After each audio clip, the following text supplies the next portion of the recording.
कर रहा हूँ बेटा मैं। Hello everyone, welcome to Antik classes. My name is Manjeet Bhardwaj. आज हम अल्कोहल फिनोल ईथर वाला लेसन करने वाले हैं। ठीक है, अल्कोहल फिनोल ईथर के अंदर थ्योरेटिकल सारा पार्ट करेंगे, उसके बाद आपकी डीपीपी कन्हैया सर आपको करवाने वाले हैं। तो चलिए फटाफट करते हैं। देखो, हमने एल्काइल हैलाइड वाला लेसन किया। एल्काइल हैलाइड के अंदर कुछ चीजें अल्कोहल से हमने बनाई थी, अल्कोहल से एल्काइल हैलाइड बनाए थे। वो वाली रिएक्शन यहाँ पे सेम आने वाली है ना, यानी दूसरी बार होंगी वो रिवाइज। अगर पीछे वाला लेसन आता है तो 20% ये वाला लेसन आपको ऑटोमेटिकली आता है, अगर पीछे वाला 100% अच्छे से आता है। ठीक है, तो चलिए स्टार्ट करते हैं। Let's start it. तो पहले सबसे पहले देखो भी अल्कोहल क्या होते हैं। अल्कोहल है जिसके पीछे OH लगाओ, एथेनॉल, ये पीने वाला अल्कोहल है। फिर उसके बाद में देखो ग्लाइकोल, जिसके पीछे 2 OH लगे हुए ग्लाइकोल होते हैं। ठीक है, ग्लाइकोल, ये प्रोटेक्टिंग ग्रुप का काम करते हैं ग्लाइकोल, पता है। जैसे मान लो यहाँ पर एक एग्जांपल दे देता हूँ, इसको नोट कर लेना। यहाँ पर मान लो डबल बॉन्ड O है, मुझे इस डबल बॉन्ड O पर रिएक्शन नहीं करवाना चाहता मैं। ठीक है, लेकिन मेरे पास एक ऐसा रिएजेंट है जो डबल बॉन्ड O पर रिएक्शन करता है, जैसे RMgX है। ठीक है, ये R तो सीधा यहाँ अटैक करेगा, ऑक्सीजन इधर से बॉन्ड पेयर लेके जाएगा। तो क्या करूं, मुझे इसको यहाँ नहीं जोड़ना, तो क्या कर सकता हूँ, इस ग्लाइकोल को यूज करते हैं। ये क्या करता है, ये ग्लाइकोल जो है इसका ऑक्सीजन यहाँ अटैक करता है, फिर दूसरे ऑक्सीजन पर ये वाला H इधर चला जाता है, वाटर यहाँ से रिप्लेस हो जाता है, ये H इधर आएगा, वाटर यहाँ से चला जाएगा। वाटर चला गया तो ये कार्बन फिर इस ऑक्सीजन पर अटैक कर देगा। तो कुल मिला के क्या होगा, अभी आपको अगर नहीं समझ में आ रहा कोई बात नहीं है, लेकिन होगा क्या मैं वो बता देता हूँ, इजी हो जाएगा आपके लिए। देखो क्या होता, सीधा सीधा यहाँ पर 2 ऑक्सीजन्स और इनके ऊपर ये CH2, ये CH2 और ये जुड़ गया। यानी ये जो डबल बॉन्ड O था ये यहाँ से हट गया समझ लो, और ये जुड़ गया, ये जुड़ गया, ऐसा समझ सकते हैं। ठीक है, दैट्स इट। ये दोनों H चले जाएंगे, ये इसको प्रोटेक्ट कर देगा। ये हो गया प्रोटेक्ट, मतलब अब इस डबल बॉन्ड O को कोई खतरा नहीं। आप कहोगे सर ये तो डबल बॉन्ड O बचा ही नहीं, खतरा क्या रहेगा, है ना। लेकिन एक्चुअल में जब इसको हाइड्रोलाइज करवाते हैं वाटर के साथ, एसिडिक वाटर के साथ रिएक्शन कराओगे, वापस डबल बॉन्ड आ जाएगा। इसलिए ये एज ए प्रोटेक्टिंग ग्रुप भी यूज होता है। समझ में आ गया बेटा सबको, glycol as a protecting group भी यूज होता है, प्रोटेक्टिंग ग्रुप। Yes sir. ठीक है, बस ये याद रखना, इसको प्रोटेक्टिंग ग्रुप बोलते हैं। प्रोटेक्टिंग ग्रुप का मतलब अब आपको समझ में आ गया होगा कि जो प्रोटेक्शन करता है, किसी दूसरे ग्रुप को बदलने नहीं देता। फर्दर देखो भी ग्लिसरॉल, ये ग्लिसरॉल क्या होता है, ग्लिसरीन या ग्लिसरॉल एक ही बात है। क्या होता है, ये 3 OH लगे हैं, 3 कार्बन की चेन है सीधा सीधा, और ये क्या काम आता है, जब आपके मुंह में छाले हो जाते हैं, जीभ पर छाले हो जाते हैं, या फिर आपके अंदर जो गाल क्या बोलते हैं इनको अंदर, है ना, इस पर छाले हो जाते हैं, तब ग्लिसरीन या ग्लिसरोल डॉक्टर देते हैं। मीठा होता है ये थोड़ा थोड़ा टेस्ट में, ठीक है, ये लगाने के लिए। इसको खाना नहीं होता, इट्स पॉइजनस, समझ गए। लेकिन इसको मुंह में लगाना होता है, उसके बाद आप बाहर थूक दीजिए, कोई दिक्कत नहीं है। इससे आपके छालों का दर्द जो है, पेन थोड़ा कम हो जाता है, समझ गए। ये यूज किया होगा, किसी ने यूज किया, एनी स्टूडेंट? Yes sir. किसी ने यूज नहीं किया, कमाल की बात है। आप ग्लिसरीन के बारे में नहीं जानते, आपके पेरेंट्स जानते होंगे डेफिनेटली, उन्होंने यूज किया होगा। किसी का मुंह में छाले वगैरह करा है।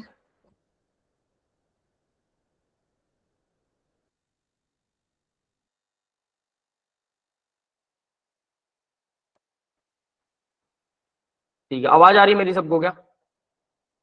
Yes sir. पैराफिन नहीं है बेटा, इट इज नॉट पैराफिन, ये ग्लिसरॉल ही होता है, ग्लिसरीन।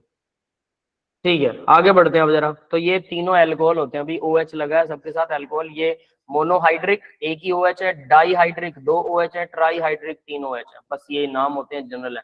इसके अलावा फिनोल क्या होता है, देखो फिनोल में सबसे पहला फिनोल बेंजीन के ऊपर OH लगा, तो फिनोल कॉमन नेम है। अगर 2 OH लगे हैं, इसको रिसोर्सिनोल बोलते हैं। 1/3 पोजीशन पर, 1/3 पर अगर ऐसा लगा हो तो रिसोर्सिनोल, और अगर 1 to 4 पर लगा हो तो हाइड्रोक्सीक्विनोल और फ्लोरोग्लूसिनोल होता है। अगर एक छोड़कर एक लगा है, 135 पर लगा है तो 135, ठीक है, फ्लोरोग्लूसिनोल। याद रहेगा, ये सीधा याद करने, कॉमन नेम है, 11th में भी आए थे। यहाँ पर भी मैं जस्ट रिवीजन करवा रहा हूँ, नहीं भी याद करेंगे तो चल जाएगा, एक बार बस देख लीजिए, काफी है ना। आगे बढ़ते हैं। अब काम की चीजें, नोमेनक्लेचर, इसका कार्बिनोल सिस्टम भी होता है इसमें। नोमेनक्लेचर के अंदर कार्बिनोल सिस्टम क्या होता है, मिथाइल अल्कोहल को कार्बिनोल बोलते हैं, यानी ये आपका मिथाइल अल्कोहल, सॉरी ये वाला CH3OH, इसी का नाम है कार्बिनोल, यही कार्बिनोल होता है। तो अगर इसके साथ इस कार्बिनोल का एक एच हटाकर, दिस वाज कार्बिनोल है ना, इसके साथ में एक एच हटा दिया मैंने और मिथाइल जोड़ दिया, एक एच गया मिथाइल जोड़ दिया, मिथाइल कार्बिनोल। कॉमन सिस्टम है ये इसका नोमेनक्लेचर का, कभी कभी गलती से पूछ लेता मिथाइल कार्बिनोल ऐसा कुछ।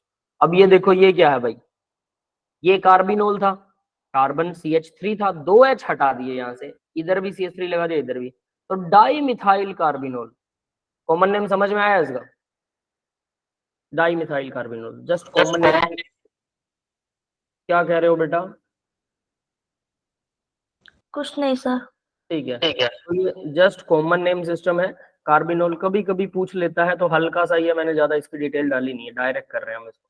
अब प्रेपरेशन करेंगे भाई, सीधी सी बात है, प्रिपेयर कैसे जी किया जाता है अल्कोहल को। तो हमने एल्काइल हैलाइड की रिएक्शंस में किया था, एल्काइल हैलाइड, एल्काइल हैलाइड से अल्कोहल बनाया जा सकता है। कब बनाया जा सकता है अल्कोहल? जब ये पानी के साथ होगा, एक्वस अल्कोहल, एक्वस के OH की रिएक्शन करवाएंगे तो OH बनेगा। और अगर इसी की रिएक्शन अल्कोहलिक के साथ करवाते हैं तो क्या बनता है बताओ भाई? अल्कीन। एल्कीन। तो एल्कीन बनेगा, यहाँ से Br जाएगा, यहाँ से H जाएगा, दोनों के बीच में डबल बॉन्ड बन जाएगा, है ना। ये रिएक्शन हम कर चुके हैं। तो देखो अगर कुछ किया हुआ हो तो बड़े आसानी से याद भी आता है, ठीक है। तो सीधा अल्कोहल बन रहा है, OH जुड़ जाएगा, ये ऑक्सीजन इधर अटैक करेगा, ब्रोमीन इधर से निकल जाएगा, SN2 मैकेनिज्म होगा या SN1 होगा, देख लेना कौन सा होगा। फ्रॉम एल्कीन, एल्कीन से हाइड्रेशन, ये इंपॉर्टेंट है भाई, हाइड्रेशन ऑफ एल्कीन इंपॉर्टेंट क्यों है? इसका जो मैकेनिज्म है ना, वो इसका रिवर्स भी आता है, इसके मैकेनिज्म का रिवर्स, और सबसे सिंपल मैकेनिज्म है, बट ये बहुत ज्यादा पूछा जाता है। जैसे एल्कीन है, एल्कीन को H2SO4 से रिएक्शन करवा दो, कंसंट्रेटेड H2SO4, तो H2SO4 में क्या होता है, एक H पॉजिटिव चला जाएगा, वो H पॉजिटिव देखो यहाँ जुड़ गया, ये रहा, है ना। और HSO4 जो बचा H2SO4 में, वो यहाँ जुड़ गया, ऐसे जुड़ता है, डबल बॉन्ड टूट गया इसका, कार्बन कार्बन का डबल बॉन्ड सिंगल बॉन्ड में कन्वर्ट हो गया, और एक H यहाँ जुड़ गया, HSO4 यहाँ पर जुड़ गया।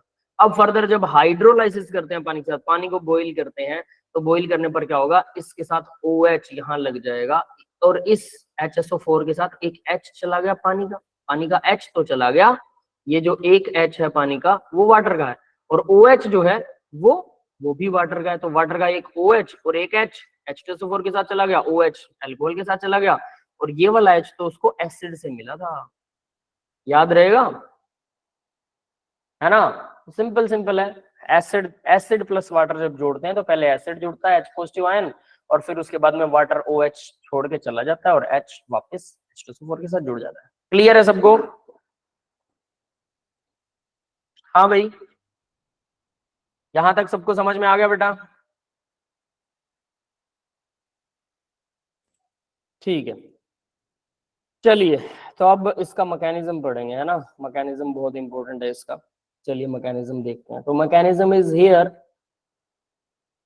मैकेनिज्म क्या कहता है, H2SO4 वाटर के साथ ट्रीट करवा रहे हैं, ठीक है, तो ये H3O पॉजिटिव और SO4 2 नेगेटिव बनाएगा, मतलब H2SO4 अपने दोनों H डोनेट कर देता है, तो दो वाटर के मॉलिक्यूल होंगे जो H पॉजिटिव आयन को एक्सेप्ट करके H3O पॉजिटिव बनाएंगे, प्लस SO4 नेगेटिव, एक ही बन जाएगा, हो गया। ये तो H2SO4 वाटर के साथ कर रहा है, ठीक है। उसके बाद ये जो वाटर था ना, एसिडिक वाटर, ये इसका H रिलीज होगा और डबल बॉन्ड पर अटैक करेगा, तो डबल बॉन्ड पर मान लो यहाँ जुड़ गया, 2 डिग्री कार्बोकेटायन मोर स्टेबल होता है, मार्कोनी एडिशन होगा। मार्कोनी एडिशन मतलब ग्रुप वहां जुड़ेगा जहां पर कम हाइड्रोजन है, तो इसके पास कम हाइड्रोजन है, इसके ये देखो इसके पास ज्यादा हाइड्रोजन था, इसके पास कम, तो H तो जुड़ेगा यहाँ पर, वाटर से H ले लेगा, वाटर अलग हो गया, H मतलब सीधा अगर कहें H2SO4 का H यहाँ पर जुड़ा है, क्योंकि इसने पहले H पानी को दिया, फिर पानी ने ये H इसको दे दिया, बात एक ही है, जिससे डबल बॉन्ड टूट गया और यहाँ पर बन गया पॉजिटिव चार्ज, पॉजिटिव चार्ज के बाद प्लस वाटर, 2 डिग्री कार्बोकेटायन बन गया, स्टेबल होता है, 1 डिग्री नहीं बनेगा, यहाँ बनता, यहाँ H जुड़ता तो ये 1 डिग्री होता, 1 डिग्री अनस्टेबल होता है, 2 डिग्री ज्यादा स्टेबल होता है। फर्दर नेक्स्ट स्टेप, अब फिर से यही जो पानी अलग हुआ था, ये पानी का लोन पेयर, ऑक्सीजन का लोन पेयर इस कार्बन पर अटैक करता है, लोन पेयर ने अटैक कर दिया, लोन पेयर ने क्या किया, डोनेट कर दिया, जिससे इस कार्बन का पॉजिटिव चला गया, और पॉजिटिव कहां पर आया, ऑक्सीजन पर आया। अब ये ऑक्सीजन क्या करेगा, इस हाइड्रोजन से अपना लोन पेयर वापस ले लेगा, OH जुड़ जाएगा, ये देखो ये इस तरह से OH जुड़ जाएगा, बात खत्म। तो ये OH जुड़ने के बाद ये H यहाँ से चला जाएगा, खत्म, हो गया मैकेनिज्म, है ना, क्लियर है, याद कर लेना, सबसे आसान मैकेनिज्म है ये। फर्दर वही स्टेप दिखा रखा है, ये यहाँ से लोन पेयर देगा, लोन पेयर देगा, ये H जो था ये वाटर, नया कोई वाटर का मॉलिक्यूल H ले जाएगा और इस तरह से हमारे पास alcohol plus water, acidic water यानी कि H3O पॉजिटिव, ठीक है, हाइड्रोनियम आयन बोलते हैं इसे, ये आ जाएगा। अब बात करते हैं डिहाइड्रेशन ऑफ अल्कोहल। हमने क्या किया था, एल्कीन को पानी दिया तो वो अल्कोहल बन गया, अल्कोहल से अगर पानी छीन ले तो डिहाइड्रेट कर दे उसे, पानी उसमें से निकाल ले, तो वापस वही स्टेप, देखो H पॉजिटिव आयन OH पर अटैक करेगा, वाटर बन गया, ये वाटर अब अपना बॉन्ड कार्बन से छीनेगा जिससे कार्बन पर पॉजिटिव बनेगा। अब ये पॉजिटिव कार्बन क्या करेगा, अपने पड़ोसी कार्बन से हाइड्रोजन का बॉन्ड छीन लेगा, हाइड्रोजन यहाँ से चला जाएगा, alkene plus H positive ion फिर से फ्री हो जाएगा। जस्ट रिवर्स एक ही स्टेप में दिखा दिया मैंने, समझ गए सभी क्या हो रहा है यहाँ पे? Yes, sir.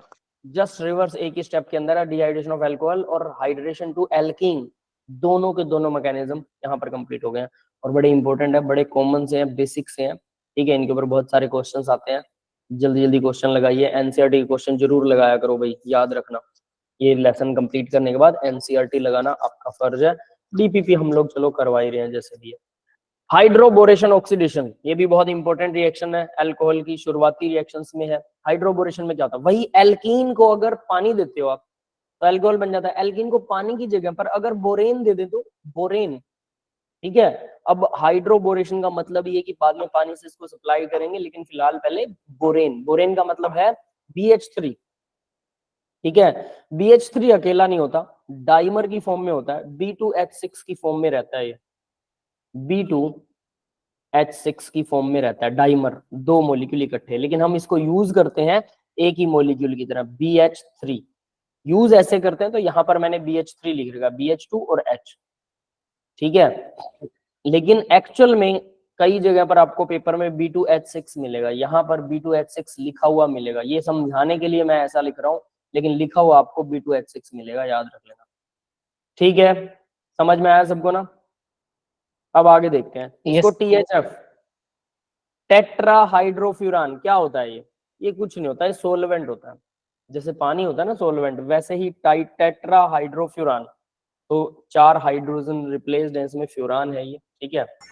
सर ये भी पोलर प्रोटेक्ट होता है?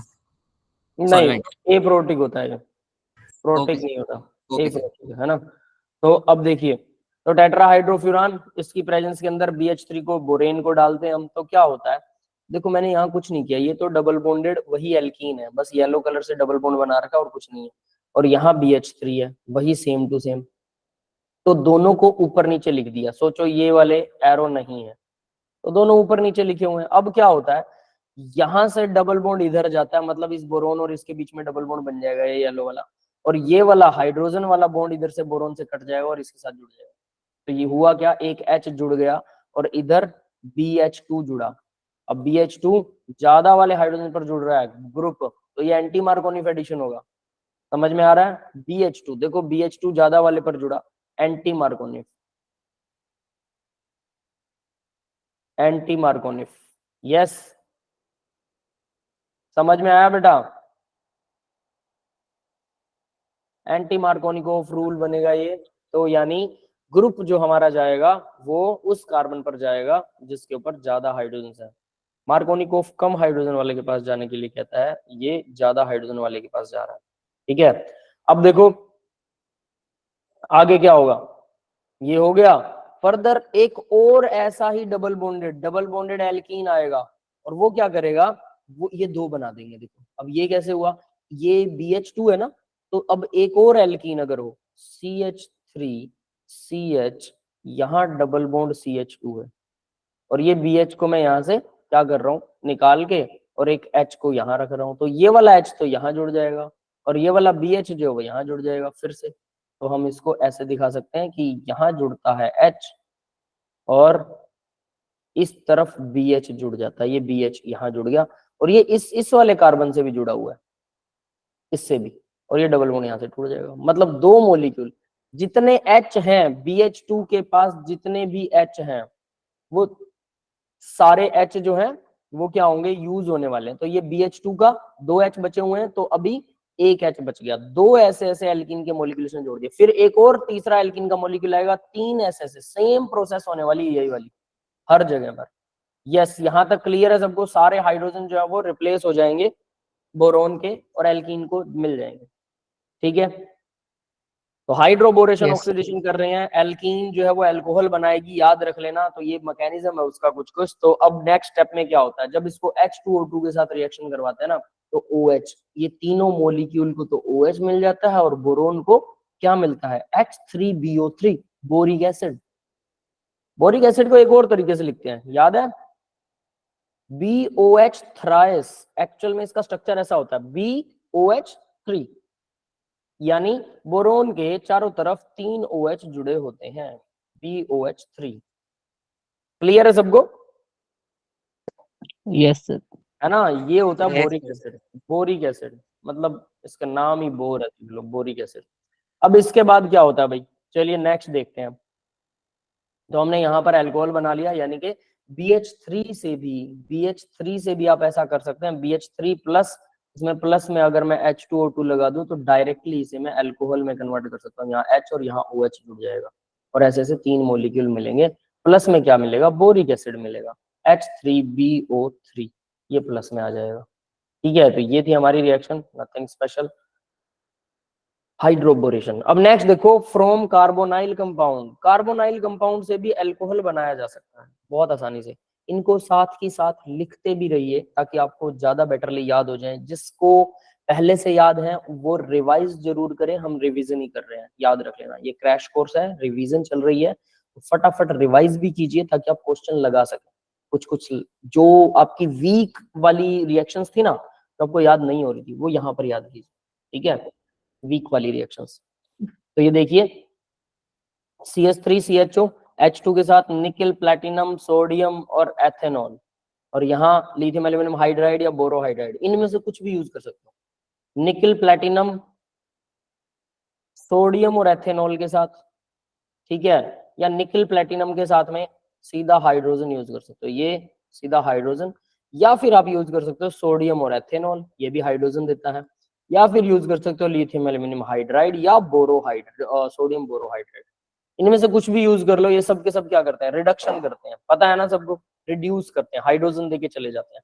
तो ये सब हाइड्रोजन देके जाएंगे। तो CHO क्या होता है, CHO एल्डिहाइड होता है, C डबल बॉन्ड O और H यहाँ लगा और ये CH3 है, एल्डिहाइड है। एल्डिहाइड क्या करेगा, C डबल बॉन्ड O और यहाँ पर, अब देखो ये H दे रहा है, इसको H दे देगा, इधर नीचे H दे देगा, दोनों को H दे दिया, ये CH2 बन गया, ये OH बन गया, 1 डिग्री अल्कोहल। CHO एल्डिहाइड से अगर इसकी रिडक्शन करवाते हैं 1 डिग्री अल्कोहल बनेगा। कार्बन जिसके साथ OH लगा है उसके साथ सिर्फ एक कार्बन है, दैट इज 1 डिग्री अल्कोहल। फिर अगर यही रिएक्शन कीटोन के साथ करवाएं, ये भी C डबल बॉन्ड है, हाइड्रोजन, निकल, प्लैटिनम और ये सब कुछ ये सब कुछ यहाँ डाल सकते हैं। तो अगर ये इसके साथ कीटोन के साथ रिएक्शन करवाते हैं तो यहाँ पर OH जुड़ जाएगा और इस कार्बन के साथ हाइड्रोजन जुड़ जाएगा। तो क्या हो गया, इस कार्बन के साथ जिसके साथ OH है के साथ में दो CH3 ग्रुप है, दैट इज क्या बनेगा, ये 2 डिग्री अल्कोहल। यस, क्लियर है बेटा, 1 डिग्री और 2 डिग्री सबको, 1 degree Yes, and 2 sir. Degree, है ना। अब 3 डिग्री अगर बनाना हो तो क्या 3 डिग्री भी बन सकता है इससे, क्या 3 डिग्री का कोई प्रोविजन नहीं है, याद रख लेना, 3 डिग्री एस्टर्स में बनता होता है अगर एस्टर को हम ऐसा कुछ करवाते हैं। अब देखो नेक्स्ट देखो, the reduction of carbonyl acids and ester. अब कार्बोक्सिलिक ग्रुप, कार्बोक्सिलिक एसिड और एस्टर का भी रिडक्शन करवाएंगे हम, एस्टर का रिडक्शन, ठीक है। RCOH है, लिथियम एल्यूमिनियम हाइड्राइड है, B2H6 है, ईथर है, H3O पॉजिटिव है, यानी लिथियम एल्यूमिनियम हाइड्राइड रिडक्शन करता है। B2H6 यही तो बताया था मैंने, BH3, इसको ईथर की प्रेजेंस में, तो वहां पर तो BH3 के साथ हमें क्या लगाना पड़ा था, H2O2 लगाना पड़ा था, यहाँ नहीं लगाना पड़ता, याद रख लेना। तो ईथर की प्रेजेंस में इसको देंगे, फिर डायरेक्ट हाइड्रोलाइसिस करेंगे तो हमारे पास अल्कोहल आ जाएगा। तो सीधा नथिंग स्पेशल, COOH है, RCH2OH, मतलब ये COOH इसको उड़ा दो, यहाँ पर एक OH लगेगा और ये CH2 लग जाएगा, और कुछ भी नहीं, सीधा रिड्यूस करवाना है। एक ऑक्सीजन यहाँ से उड़ गया और उसकी जगह पर डबल बॉन्ड हो था, उसकी जगह 2 हाइड्रोजन जुड़ जाएंगे, बस ये करना है। एक ऑक्सीजन उड़ा, डबल बॉन्डेड हो, 2 हाइड्रोजन जुड़ गए, बाकी सब सेम रहेगा। क्लियर है ये? Reduction to carboxylic Yes, acid. sir. अब एस्टर्स का रिडक्शन देखते हैं, एस्टर्स का रिडक्शन कैसे होता है। इसमें कई नेमिंग रिएक्शनें आती हैं, तो बी केयरफुल अबाउट दिस, है ना। देखो भाई, ester C double bond O O R, R C double bond O R, ये एस्टर का जनरल फॉर्मूला है। इसको भी रिड्यूस करवा रहे हैं तो लिथियम एल्यूमिनियम हाइड्राइड यूज कर सकते हैं, सोडियम बोरोहाइड्राइड भी यूज कर सकते हैं, कोई दिक्कत नहीं है ना। अब देखो क्या होगा, R C H two O H plus R O H, alcohol बन रहे हैं दो दो, कौन कौन से। अब ये ध्यान देने वाली बात है, यहां से ब्रेकेज होने वाली, ब्रेकेज यहां से होगी एस्टर्स की। एक इसके साथ एच लगेगा, आर डैश के साथ ओ एच लग गया, और इसके साथ सी डबल बॉन्ड ओ वाले के साथ क्या हो रहा है, ये भी C H two O H बन रहा है। यानी इसका ये ऑक्सीजन इधर जाएगा तो इसके साथ एच लग जाएगा, ये सिंगल बॉन्डेड हो जाएगा, और एक एच इधर लग जाएगा, बन गया। और एक ही एच और एक एच, और सच में दो एच लगेंगे इसके साथ, है ना। सारे एच जो प्रोवाइड करने वाला कौन है भाई, सारे H lithium aluminium hydride provide करता है, बस। तो आपके सामने सीधा आ गया, दो एल्कोहल बनेंगे, ब्रेकेज यहां से होगी, बस ये इंपॉर्टेंटली याद रखना। क्लियर है, सबको समझ में आ गया। Yes, sir. अब इसकी रिएक्शंस देखिए, नेमिंग रिएक्शंस है। Reduction of aldehyde ketone and asters, हमने ऊपर रिडक्शन की है एल्डिहाइड की, करी थी ना, एल्डिहाइड और कीटोन की, ये रही पीछे वाले पेज पर, ये रही एल्डिहाइड और कीटोन की रिडक्शन करी थी, है ना। तो ये कह रहा है reduction of aldehyde ketone and ester, और एस्टर ये रहा, ठीक है। कार्बोक्सिलिक एसिड का नाम नहीं लिया उसने, बस ये वाली रिएक्शन छोड़ दो। इसका रिडक्शन होता है लिथियम एल्यूमिनियम हाइड्राइड से, सबसे कर सकते हो, लेकिन इन सब की रिडक्शन, एल्डिहाइड कीटोन और एस्टर की रिडक्शन अगर सोडियम प्लस अल्कोहल से कर रहे हो, ये वाला भी रिडक्शन करता है। देखो ये रहा सोडियम प्लस अल्कोहल, तो इसको सिर्फ इसको यूज करें, और एल्डिहाइड कीटोन और एस्टर को यूज करते हैं, और इसको रिड्यूसिंग एजेंट यूज करते हैं, बनेगा तो अल्कोहल ही, ठीक है। तो यहाँ इसने देखो एस्टर लिया, एच लिया, सोडियम और एथेनॉल से एच हमें मिलेगा, और ये रिड्यूस हो गया। यानी बॉन्ड वही टूटने वाला है, ये वाला बॉन्ड टूटने वाला है यहाँ से, ठीक है। ओ आर के साथ एच लगेगा, और इधर भी सीओ के साथ में ये ओ एच लग जाएगा। तो यहाँ अगर ऐसा करते हैं तो इस रिएक्शन का नाम बाउवेल्ट ब्लैंक रिएक्ट रिडक्शन है, बाउवेल्ट ब्लैंक रिडक्शन। क्लियर है भाई, सबको समझ में आ गया, ये नेमिंग रिएक्शन है। तो दोनों रिएक्शनें सेम है, इसलिए मैंने एरो लगा रखा है कि दोनों रिएक्शनें तो सेम है, बट नेम अलग है। क्यों? क्योंकि जब हम रिएजेंट अलग डालेंगे तो वो बाउवेल्ट ब्लैंक रिडक्शन बन जाएगा, सोडियम प्लस अल्कोहल के साथ, अगर ऐसा करते हैं। इसका एस्टर का प्लस एल्डिहाइड और कीटोन तो है ही है, उस बात में तो कोई दो राय है ही नहीं कि एल्डिहाइड और कीटोन तो वैसे ही। अब देखो भाई, ग्रिग्नार्ड रिएजेंट से भी अल्कोहल बनाया जा सकता है। ग्रिग्नार्ड रिएजेंट मैंने आपको बोला भी था प्रीवियस लेक्चर में कि ग्रिग्नार्ड रिएजेंट RMgX होता है, आर पर नेगेटिव, मैग्नीशियम पर पॉजिटिव, और हैलोजन पर भी नेगेटिव होता है। तो ये क्या देता है, आर नेगेटिव देता है, बस इतना याद रखना है। ग्रिग्नार्ड रिएजेंट हमें आर नेगेटिव प्रोवाइड करेगा, ये इलेक्ट्रॉन को छोड़ देगा। इससे क्या कर सकते हैं, इससे भी अल्कोहल बनाए जा सकते हैं। कैसे अल्कोहल बनते हैं, RMgX प्लस ड्राई ईथर की प्रेजेंस में पानी के साथ रिएक्शन नहीं करवाते होते RMgX के, वरना ये RMgX ही टूट जाता है, वाटर के साथ रिएक्शन नहीं करवाते कभी भी। तो इसमें जो भी हमारा सोलवेंट होगा वो पानी नहीं होगा, ये याद रख लेना। कभी कभी पानी होता है क्योंकि हमें पानी चाहिए होता है, और पानी के साथ इसी की रिएक्शन करवानी होती है, लेकिन नॉट ऑलवेज। तो इस तरह से अब आप देखें तो फॉर्मेल्डिहाइड फर्स्ट एल्डिहाइड होता है, फॉर्मेल्डिहाइड, इससे छोटा एल्डिहाइड नहीं होता। अगर CH3 लगा देंगे तो दो कार्बन की चेन बन जाएगी, ये एक सिंगल कार्बन की चेन वाला एल्डिहाइड है। तो R क्या होता है भाई, RMgX में R नेगेटिव, यानी कि CH3 नेगेटिव है, तो ये नेगेटिव C डबल बॉन्ड जब भी होगा तो ऑक्सीजन अपना बॉन्ड इधर खींचेगा, जिससे कार्बन पर पॉजिटिव वाला बनेगा, और ये क्या करेगा, कार्बन के ऊपर अटैक कर देगा, carbon negative, CH3 negative carbon पर अटैक करेगा, हो गया अटैक, ठीक है। अब इससे क्या हुआ, CH3 जुड़ गया, O पर आ गया नेगेटिव, तो जो MgBr नेगेटिव बचा, पॉजिटिव बचा, वो इस ऑक्सीजन नेगेटिव के साथ जुड़ जाएगा, ठीक है। हाइड्रोलाइज करेंगे तो भाई एक H यहाँ पर वापस आ जाएगा, एसिडिक H का, ये H अलग हो गया, और MgBr परमानेंटली अलग हो गया, 1 डिग्री अल्कोहल बन गया। जिस कार्बन के साथ OH जुड़ा है उसके पास सिर्फ एक CH, मतलब एक ही कार्बन उससे अटैच्ड है। पीछे लंबी चेन हो सकती है, कोई दिक्कत नहीं है, लेकिन अटैचिंग कार्बन तो एक ही है। तो ऐसो को बोलते हैं 1 डिग्री अल्कोहल। तो ये 1 डिग्री अल्कोहल बन गया। यस, ये क्लियर है सबको, 1 डिग्री अल्कोहल। Yes sir. ठीक है, ठीक है। अब बात करते हैं नेक्स्ट रिएक्शन, ऑक्सीरेन बोलते हैं इसे, ऑक्सीरेन या फिर इपोक्साइड। इपोक्साइड या ऑक्सीरेन के साथ क्या होता है? ऑक्सीरेन कार्बन की नॉर्मल चेन है, ठीक है, कितनी बड़ी हो सकती है, उसके बीच में ऑक्सीजन ट्रायंगुलर फॉर्म में ऐसे जुड़ जाए, दो अलग अलग कार्बन से दो बॉन्ड बना रही है। ऑक्सीजन जनरली एक ही कार्बन के साथ डबल बॉन्ड बनाती है, आपने देखा होगा कार्बोनाइल, लेकिन यहाँ दो अलग अलग कार्बन के साथ में सिंगल सिंगल बॉन्ड बना के अगर ऑक्सीजन ऐसे जुड़ गई तो इसको बोलते हैं इपोक्साइड या ऑक्सीरेन। ये कार्बन की चेन कितनी भी बड़ी हो सकती है आगे पीछे, लेकिन यहाँ एक जगह पर ऐसा कुछ मिलेगा। सबसे छोटे वाली कौन सी होगी? सबसे छोटे वाली ये होगी, जब इसके अंदर हम बाकी सबको उड़ा देते हैं। तो यहाँ से हमने बाकी सब उड़ा दिए, ये सबसे छोटे वाला ऑक्सीजन बन गया। अब ये जो सबसे छोटे वाला ऑक्सीजन है, इस ऑक्सीजन के साथ रिएक्शन करवाते हैं ग्रिग्नार्ड रिएजेंट की। तो ये देखो ग्रिग्नार्ड रिएजेंट में होगा क्या, ऑक्सीजन एक बॉन्ड छीन लेगी, जिससे इस ऑक्सीजन पर यहाँ आ जाएगा नेगेटिव चार्ज और ये बॉन्ड खत्म हो गया बीच का। अब ये कार्बन पर आएगा पॉजिटिव चार्ज। तो मैंने बोला था RMgx R नेगेटिव देता है, ये R नेगेटिव इस पे अटैक कर देगा, पॉजिटिव चार्ज पे जुड़ गया R, ठीक है, लेकिन ये ऑक्सीजन तो नेगेटिव हो गई। अब देखो उस नेगेटिव यानी R CH2CH2O, ये CH2 और ये ऑक्सीजन आगे लग गया, यहाँ से हटा दो इसे, ये इधर चला गया, इस पे नेगेटिव था और इस पे पॉजिटिव था, तो इसके साथ R लग गया। तो क्या बना R, फिर CH2 और O नेगेटिव के साथ जो MgX बचेगा पॉजिटिव, वो MgX O नेगेटिव के साथ। समझ में आ गया कैसे हुआ स्टेप, है ना? नोटबुक पर अभी लिखिए, लिखिए जरूर, वरना ऑर्गेनिक नहीं आएगी, लिखे बिना नहीं आती ऑर्गेनिक बेटा।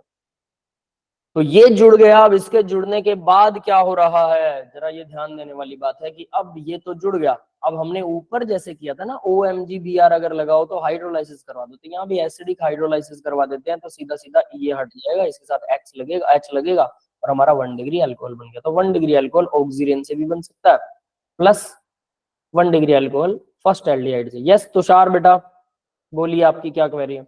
सर सर एक चीज पूछनी प्लीज सर, ये जो हमारा इधर होगा सर, ये वो रहेगा प्रेजेंट हमारा रिएक्शन में? हाँ सर जो हमारा इधर होगा सर, जो एरो का इधर है सर, वो हमारा होगा यूज रिएक्शन में? बेटा वो सोलवेंट की तरह काम करता है, मतलब चीजों को घोलने के लिए। एक बात बताओ मान लो आपके पास एक लोहा है, उसकी रिएक्शन आपको एल्यूमिनियम से करवानी है या ऑक्सीजन से करवानी है। ऑक्सीजन तो चलो गैस हो गई, कोई और सॉलिड चीज हो, लोहे की रिएक्शन कैल्शियम से करवानी है, तो कैल्शियम भी सॉलिड होता है, लोहा भी सॉलिड होता है, तो दोनों सॉलिड को आप टक्कर लगाओगे, सर बिल्कुल नहीं। उससे रिएक्शन नहीं होती। कम से कम या तो वो गैस फॉर्म में होता कि उनके मॉलिक्यूल आपस में अपने आप प्रेशर की वजह से टक्कर लगाएं और हीट करें तो वो रिएक्शन कर लें, या फिर वो लिक्विड हो। तो ये लिक्विड हमें चाहिए ताकि इन दोनों को घोला जा सके। इपोक्साइड को और RMgX को डिसोल्व करने के लिए लिक्विड की जरूरत है। अब अगर RMgX है ग्रिग्नार्ड रिएजेंट, वो तो पानी में अगर डिसोल्व करते हैं तो वो तो पानी के साथ रिएक्शन कर लेता है, हमें तो उसकी रिएक्शन इपोक्साइड के साथ चाहिए।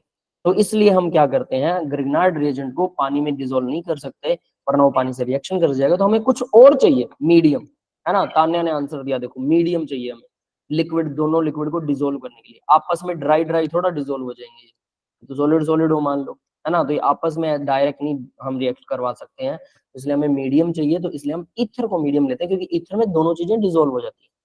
समझ गए?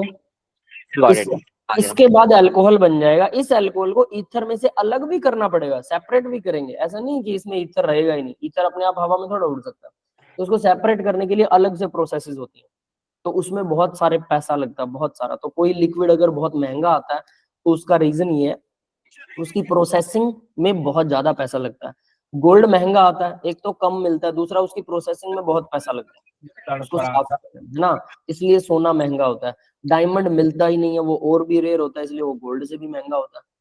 तो किसी चीज के महंगापन, अगर मान लो डायमंड हर घर में मिलता, मतलब बहुत ज्यादा होता है, जैसे ग्लास, शीशा है ना, हमारी खिड़कियों में शीशा लगा होता है, मिरर ग्लास, तो वो इतना सस्ता है कि हम लगा सकते हैं। बट क्योंकि डायमंड बहुत महंगा होता है, और अगर डायमंड हर जगह ही होता, एक प्लेनेट साइंटिस्टों ने ढूंढा जिस जो सिर्फ डायमंड से मिलकर बना है, तो अगर ऐसा प्लेनेट हमारे धरती पर ऐसा कोई पहाड़ होता डायमंड का, तो हमारे वाले बंदे पता क्या करते, ह्यूमंस, वो उसको डायमंड को काट पीट के और उन पहाड़ों से क्या करते, खिड़कियों के शीशे बनाते। अब लकड़ी कमजोर होती लेकिन डायमंड का जो मिरर होता वो स्ट्रोंग होता है ना, तो ऐसा भी होता तो हो सकता है। बट हमारा अब अगर कोई अमीर आदमी भी अगर कहे कि मैं तो शीशा डायमंड का बनाऊंगा, वो बना ही नहीं सकता, क्योंकि इतने बड़े डायमंड ही नहीं है, अवेलेबल ही नहीं है इतने बड़े डायमंड, समझ गए।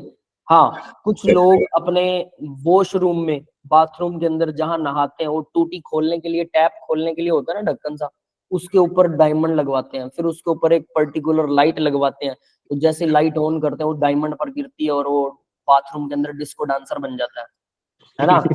और फिर वो डांस करते हुए गिरते हैं, ठीक है। वो गिरते हैं तो ऑब्वियस है। फिर Oh God. बाद में कई दिन तक एडमिट रहते हैं, फिर टेढ़े मेढ़े चलते हैं, समझ गए ना। तो ऐसा लोग करते हैं, पता नहीं क्यों करते हैं, पैसा ज्यादा हो तो कुछ भी किया जा सकता है ना, पैसा। चलिए भाई, सब तो अंग्रेज ले गए, हाँ अंग्रेज ले गए, बहुत कुछ अंग्रेज ले गए बेटा, बहुत कुछ। अंग्रेजों के इंग्लैंड के म्यूजियम में बहुत सारी चीजें हैं, अगर आप सर्च करते हो कि इंडियन जो महाराजा महाराजा थे उनकी तलवारें पड़ी हैं, उनके डायमंड पड़े हैं, पता नहीं क्या क्या, है ना। इसीलिए कह रहे हैं पढ़ लो, अगर हम लोग पढ़ लेंगे हम ताकतवर बन जाएंगे, ताकतवर बनेंगे, अंग्रेजों से वापस ले आएंगे, चिंता मत करो, है ना। उसी डायमंड को बेचकर, मुस्कान बोल रहे उसी डायमंड को बेच के इलाज करवा लेते हैं। सही बात है ना, पहले शो ऑफ करते हैं, फिर बाथरूम में गिर जाते हैं, उसके बाद इलाज करवाते हैं डायमंड बेच के। तो भाई यहाँ से भी हम अल्कोहल बना सकते हैं। तो देखो अल्कोहल 1 डिग्री फॉर्मेल्डिहाइड को अगर आरएमजी से रिएक्शन करवा दो तो भी अल्कोहल बन जाएगा, और अगर आरएमजी से रिएक्शन इपोक्साइड से करवाते हैं तो भी अल्कोहल बन जाएगा, ठीक है, 1 डिग्री। नेक्स्ट देखो, अगर हम 1 डिग्री के अलावा कोई दूसरा एल्डिहाइड लें तो 1 डिग्री के अलावा 1 डिग्री के अलावा जैसे आरएमजीएक्स हमने लिया, और 1 डिग्री के अलावा कोई भी एल्डिहाइड ले लो, यहाँ CH2 है, यहाँ पर भी CH2 है, CH2 और ये लंबी चेन है, बहुत लंबी चेन हो सकती है, कोई दिक्कत नहीं है, चाहे सबसे छोटी चेन ले लो, 2 डिग्री 1 डिग्री अल्कोहल के सॉरी एल्डिहाइड, है ना, फर्स्ट एल्डिहाइड के अलावा सेकंड थर्ड कोई भी एल्डिहाइड ले रहे हैं, ये भी क्या करेगा, ऑक्सीजन डबल बॉन्ड है, ये नेगेटिव बन जाएगा, ये कार्बन पॉजिटिव बन जाएगा, CH3 इसके ऊपर अटैक करेगा, सीधी सी बात है, तो ये CH3 इसके पास जुड़ गया। ये OMG, अब देखो ये ऑक्सीजन था, यहाँ ऑलरेडी CH3 जुड़ा हुआ था, ठीक है, और एक और CH3 ने यहाँ अटैक किया, तो ये 2 CH3 इसके ऊपर जुड़ गए, और OMGI आयोडीन लगा, RMGX, एक्स में क्या कर सकते हैं, क्लोरीन, फ्लोरीन, ब्रोमीन, आयोडीन, कुछ भी लगा सकते हैं ना, तो इन्होंने आयोडीन लगा रखा है, तो OMGI, तो OMGI बन जाएगा, हाइड्रोलाइसिस करेंगे, ये यहाँ से उड़ जाएगा, यहाँ H जुड़ जाएगा, बस सिर्फ एसिडिक H ही तो जोड़ना है, 2 डिग्री अल्कोहल बन गया, जिस कार्बन के साथ OH जुड़ा है उसके दोनों तरफ एक एक कार्बन जुड़ा हुआ है, एक एक कार्बन या एक एक कार्बन की चेन, पीछे लंबी चेन हो सकती है लेकिन जुड़ा हुआ तो एक ही कार्बन है, तो 2 टोटल कार्बन जुड़ रहे हैं कार्बन वाले OH वाले कार्बन के साथ, इसीलिए 2 डिग्री अल्कोहल।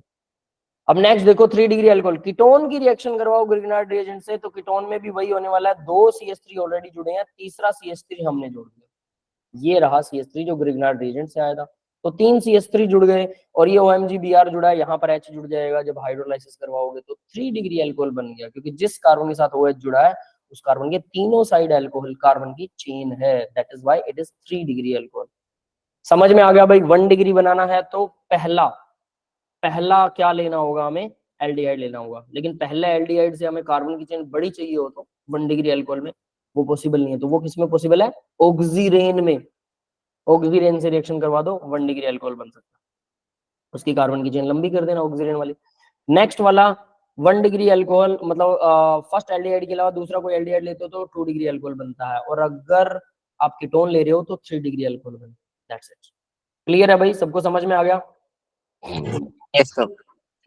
अब Yes. एक और रिएक्शन है बिल्कुल अलग सी है, एलिफेटिक प्राइमरी अमाइन। अमाइन क्या होते हैं, RCH2NH2, ये अमाइन है, कार्बन की चेन के साथ R के साथ NH2 लगाओ, अमाइन, और ये एलिफेटिक मतलब नॉर्मल चेन है, एरोमेटिक मतलब बेंजीन रिंग है, तो एलिफेटिक अमाइन, इसको रिएक्शन करवाओ HONO से, HONO क्या होता है, नाइट्रस एसिड, NaNO2 और HCl से बनता है ये HONO, नाइट्रस एसिड, तो नाइट्रस एसिड से जब आप इसकी रिएक्शन कराते हो, HNO2 भी बोलते हैं इसे, HNO2, नाइट्रस एसिड, HNO2 वही बनेगा ये, है ना। तो देखो जब इसकी रिएक्शन इससे करवाते हैं तो होता क्या है, मैंने यहाँ पे अच्छे से लिख रखा ताकि सिंपल समझ में आए, CH2 के साथ NH2 लगा, तो N और N तो आपस में N2 बन के उड़ जाएंगे, ये तो गया नाइट्रोजन बन के। और यहाँ देखो NO और इधर H2 था, NH2 के साथ ये बन गया पानी, H2O पानी की फॉर्म में चला गया। और जो OH था वो CH2 के साथ जुड़ेगा। यहाँ से बॉन्ड तोड़ दो, यहाँ इन दिनों में ट्रिपल बॉन्ड और ये सिंगल बॉन्ड, दोनों हाइड्रोजन के साथ में सिंगल सिंगल बॉन्ड रहेगा। तो इस तरह से ये अगर आप याद रखते हो तो सीधा आपको पता लगेगा कि HNO के साथ रिएक्शन करवाते हैं RNH2 की तो भी क्या होता है, हमें अल्कोहल मिलता है। क्लियर है बेटा? Yes sir. Yes sir. ठीक है, तो ये सिंपल सी रिएक्शन है बट डिफरेंट रिएक्शन है, सीधी सी बात है। प्रेपरेशन ऑफ फिनोल, भाई अल्कोहल यहाँ पर कंप्लीट हो गया, अब फिनोल की प्रेपरेशन देखते हैं, है ना। फिनोल मतलब बेंजीन वाला अल्कोहल है, सीधी सी बात है। पहली रिएक्शन है बेंजीन सल्फोनिक एसिड से। बेंजीन सल्फोनिक एसिड क्या होता है, बेंजीन के ऊपर सल्फोनिक एसिड जोड़ना पड़ेगा। तुमने ये किया था, कैसे किया था, H2S2O7 सल्फोनेशन करते हैं, या फिर आप ये कह सकते हैं इसे H2SO4 कंसंट्रेटेड। कंसंट्रेटेड H2SO4 को फ्यूमिंग H2SO4 भी बोल सकते हैं और उसे H2S2O7 भी बोलते हैं, ओलियम जिसे बोलते हैं। क्या होता है पता है ओलियम? H2SO4 के अंदर SO3 जोड़ दो, SO3, एनहाइड्रस बिना पानी वाला एसिड भी बोलते हैं इसे, H2SO4 भी बोलते हैं। कैसे? H2SO4 H2SO4, दो H2SO4 को जोड़ो, क्या बनेगा, H4S2O7। ठीक है, अब इसमें से वाटर को माइनस कर दो, माइनस वाटर, दो H घट गए, H2 बचा, S2 उतने ही रहे, O कितने हो गए, यहाँ 8 था, सॉरी, 4 और 4 8 ना, ऑक्सीजन, एक ऑक्सीजन माइनस हो जाएगा तो यहाँ 7 बचेगा, H2S2O7, यही होता है ओलियम। दो H2SO4 में से जोड़कर वाटर को अगर कम कर देते हो, एनहाइड्रस सल्फ्यूरिक एसिड बोलते हैं इसे, और इसका दूसरा नाम है ओलियम। क्लियर है बेटा? ओलियम, है ना। तो ओलियम की रिएक्शन करवा दो, इसे कंसंट्रेटेड फ्यूमिंग H2SO4 भी बोलते हैं। तो ओलियम की रिएक्शन जब करवाते हैं HSO3 जुड़ेगा, सीधी सी बात, कंसंट्रेटेड H2SO4 बेंजीन के ऊपर जोड़ोगे HSO3 जुड़ेगा, बेस के साथ उसकी रिएक्शन करवाओ तो ये H उड़ जाएगा, क्योंकि ये अभी भी एसिड है, HSO3 भी एसिड होता है, तो ये बेस का Na जुड़ जाएगा। फिर से बेस के साथ रिएक्शन करवा रहे हैं, अब स्ट्रॉन्गली हीट कर रहे हैं इसे, बेस के साथ रिएक्शन करवा रहे हैं, अब ये पूरा उड़ जाएगा और यहाँ जुड़ेगा ONA, अल्कोहल बन गया ना, ONA, इसका H उड़ा दो, ONA इसके साथ जुड़ जाएगा। ठीक है, अब हुआ क्या, ONA जोड़ने के बाद डाइल्यूट एसिड से रिएक्शन करवाएंगे, ये Na हमें हटाना है तो डाइल्यूट HCl से रिएक्शन करवाएंगे तो Na हट जाएगा, H यहाँ पे जुड़ जाएगा, ये आपका बन गया phenol. Phenol from benzene sulphonic acid, benzene के साथ सल्फोनिक एसिड लगा हुआ, बेंजीन का सल्फोनिक एसिड कैसे बनाते हैं, बेंजीन को सीधा H2SO4 से रिएक्शन करवा दो, सल्फोनिक एसिड बन जाएगा, सीधा सीधा। यस, क्लियर है बेटा? Yes sir. इन दोनों NaOH में कोई फर्क नहीं है, बस दो स्टेप हैं, इसलिए मैंने दोनों अलग अलग करके कि पहले ये होगा NaOH से रिएक्शन करके, फिर दोबारा से NaOH फिर से रिएक्शन करेगा, फिर ये बनेगा। दोनों में फर्क कोई नहीं है बेटा, ठीक है, क्लियर? ठीक है, तो दोनों NaOH सेम ही है। आगे आता है डायजोनियम साल्ट से। मैंने आपको कल बताया था डायजोनियम साल्ट क्या होते हैं, NaNO2 और HCl की रिएक्शन करवाते हैं तो डायजोनियम साल्ट बनता है, ये वही प्रोसेस है, कल वाली ही है ना, कुछ भी नहीं। इसीलिए कल वाला मैंने बोला था कि कम से कम 20% आपको आ जाएगा। एनिलीन की रिएक्शन करवाई NaNO2 और HCl से तो हमारे पास बना diazonium salt, this one is diazonium salt, है ना। N2Cl, Cl पर नेगेटिव होता है, N2 पर ये पूरे मॉलिक्यूल पर पॉजिटिव है। तो अब देखो आगे क्या होगा, इसकी रिएक्शन अगर सीधा डाइल्यूट H2SO4 से करवा दें, डाइल्यूट H2SO4 से सीधा OH जुड़ जाएगा।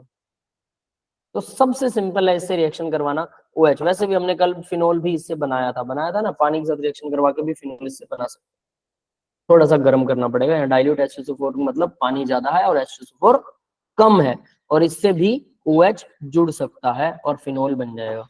समझ गए? डायजोनियम साल्ट ये वाला है, बीच वाला है, इसको डायजोनियम मत समझ लेना, ये तो बनाने का तरीका है डायजोनियम साल्ट। इसके बाद नेक्स्ट आती है from salicylic acid. Salicylic acid क्या होता है, सैलिसाइलिक एसिड से बनाया जाता है इसे, है ना। तो देखो भाई सैलिसाइलिक एसिड होता है, बेंजीन के ऊपर OH जुड़ा है प्लस COOH भी जुड़ा हुआ है, OH and COOH ortho position पर, है ना, हाइड्रोक्सी ग्रुप, इसको पोजीशन 1 मानेंगे क्योंकि ये मेन ग्रुप होता है। और नेक्स्ट वाला ये पोजीशन 2 मानेंगे तो सेकंड पर हाइड्रोक्सी ग्रुप लगा है और ये बेंजोइक एसिड है, ये वाला बेंजोइक एसिड है और इसका कॉमन नेम होता है सैलिसाइलिक एसिड, है ना।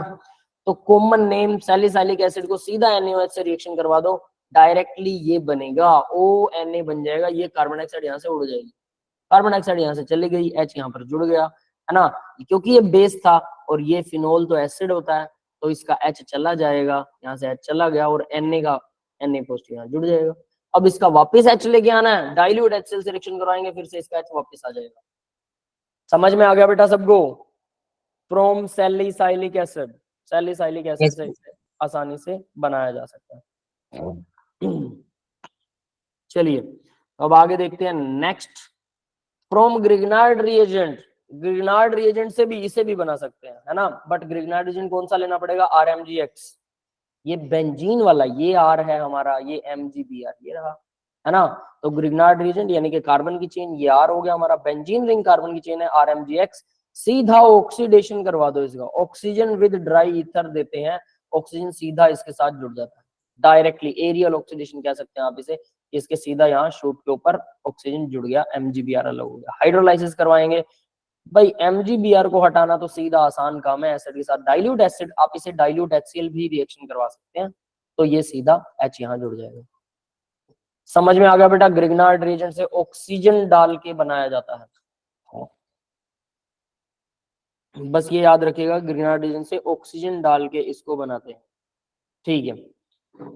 अब नेक्स्ट देखते हैं डोव प्रोसेस, ये हमने कल करी थी, याद है?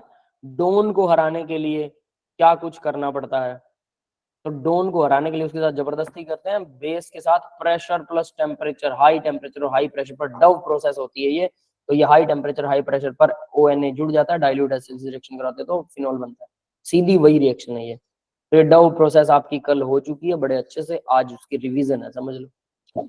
क्लोरीन को यहाँ से हटाना आसान नहीं है, कल भी बताया था मैंने, क्यों? क्लोरीन अपना लोन पे डोनेट करके डबल बॉन्ड बना लेती है, ठीक है, जिसकी वजह से वो ज्यादा स्ट्रॉन्ग हो जाता है। दूसरा, बेंजीन के ऊपर पॉजिटिव चार्ज स्टेबल नहीं होता है ना, sp2 कार्बन है, इस वजह से भी पास आ जाती है क्लोरीन, और स्टेबल भी नहीं होता, अगर ये फिर भी गलती से हटा दी, पॉजिटिव चार्ज बन गया, ये वापस क्लोरीन को चिपका लेता है, क्योंकि स्टेबल नहीं होता बेंजीन पर पॉजिटिव चार्ज।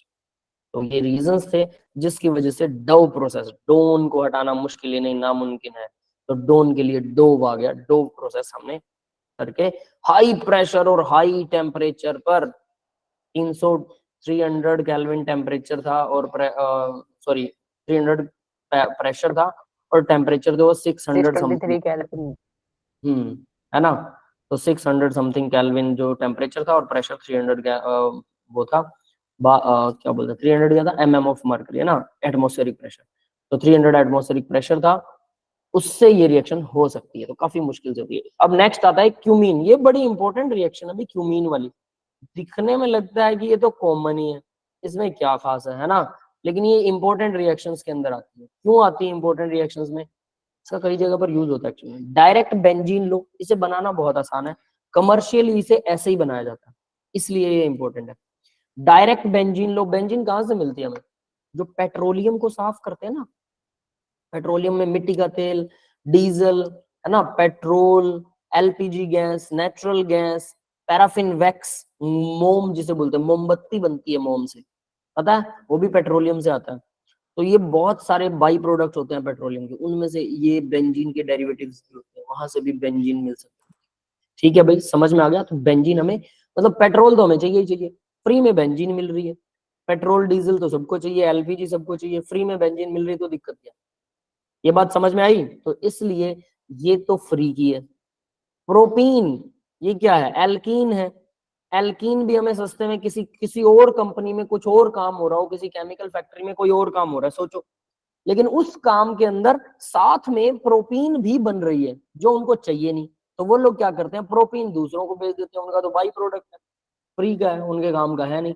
तो इस तरह से इन दोनों को मिला के H3PO4 एसिड के साथ फ्रिडल क्राफ्ट एल्काइलेशन करते हैं, एल्काइल ग्रुप जोड़ देते हैं बेंजीन के ऊपर, ये रहा एल्काइल ग्रुप जोड़ दिया बेंजीन पर, यानी कि डबल बॉन्ड है, ये एक बॉन्ड निकल जाएगा यहाँ से, देखो जरा ध्यान से, CH3CH3C, 3 कार्बन है ना, ये रहा CH, तो ये CH सीधा बेंजीन रिंग के ऊपर अटैक करता है, इनका डबल बॉन्ड यहाँ से टूट जाता है, सिंगल हो जाता है, ठीक है। तो यहाँ पर एक H चला जाता है, जो बेंजीन के साथ जो H लगा हुआ था ना, वो समझो इस कार्बन के साथ चला गया, बस सीधी सी बात है।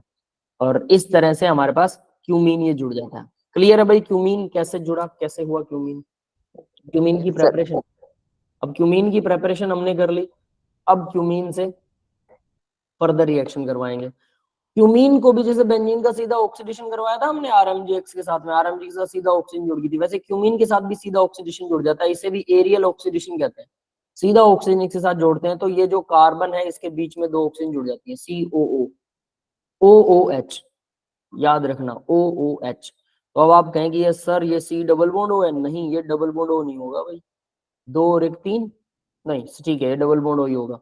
तो ये डबल बॉन्ड O होता है एक, C डबल बॉन्ड O, और एक ऑक्सीजन डायरेक्टली जुड़ा हुआ है, कार्बोक्सिलिक एसिड टाइप में बन जाएगा। 1 2 3 4, नहीं है भाई गलत बोल रहा हूँ मैं, देखो कार्बन इसकी वैलेंसियां पूरी 4 हो रही हैं, इसको ध्यान से समझ लेना, मुझे लगा था शुरू में कि गड़बड़ हो रहा है ना।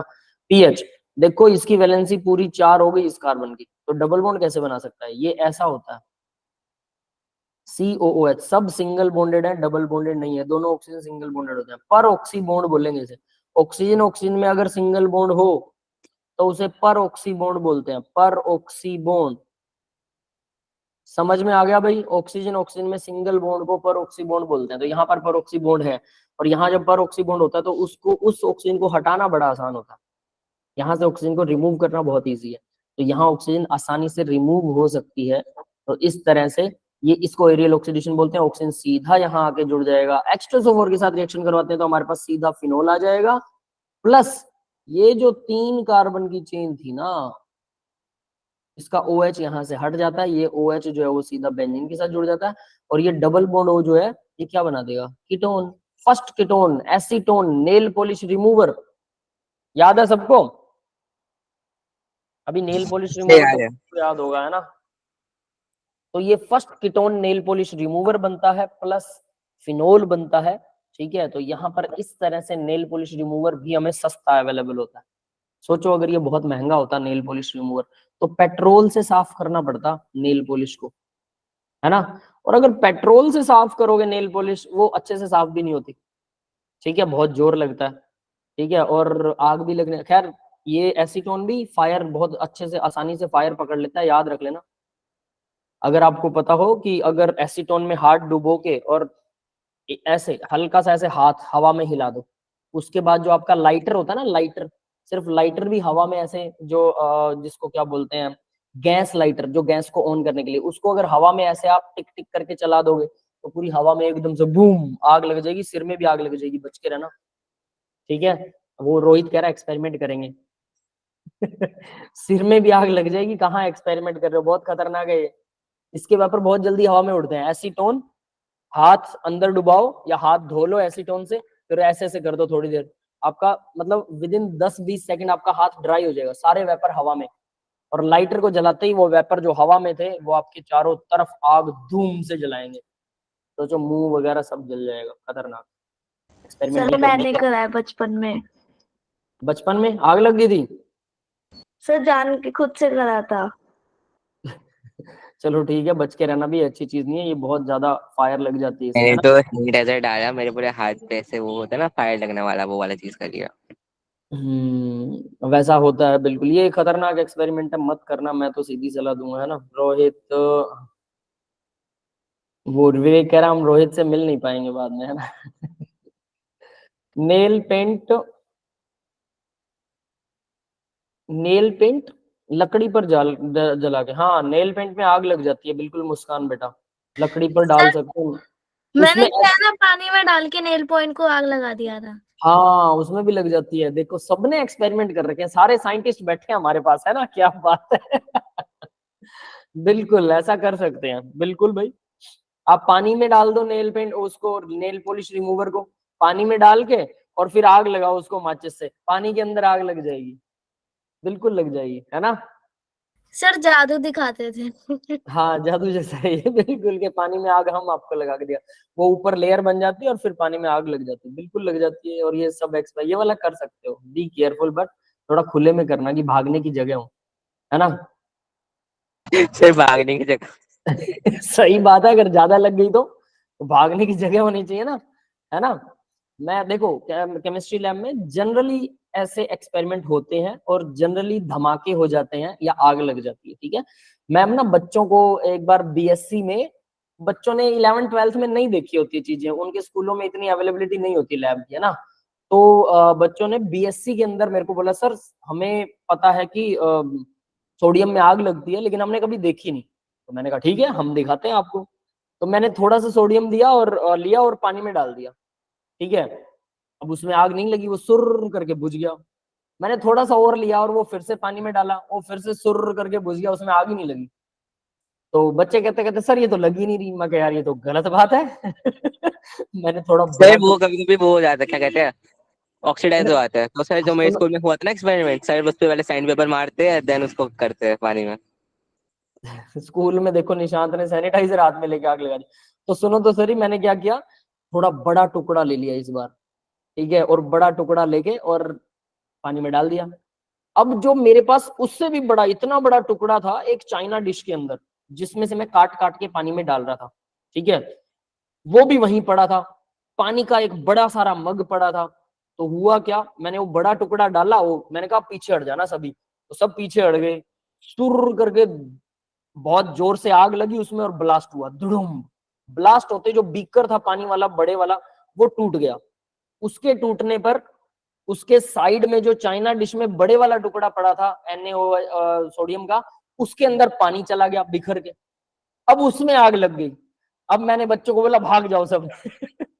हम सब भाग गए, लैब से बाहर खड़े होके हम देख रहे हैं और धड़ुम धड़ाम पटाखे बज रहे हैं लैब में, क्योंकि वो पानी बहुत जगह पर बिखर गया और बड़े वाले में आग लगने पर वो बड़े वाला भी फट गया सोडियम, और वो भी नीचे गिरा और नीचे भी पानी था, क्योंकि बीकर टूटा था बड़े वाला तो पानी था, 1 लीटर पानी था कम से कम। तो वहां पर काफी सारे, थोड़ी कई देर तक दुड़ुम दुड़ुम सुर सुर चलती रही, है ना, दिवाली के पटाखे बजा दिए हमने।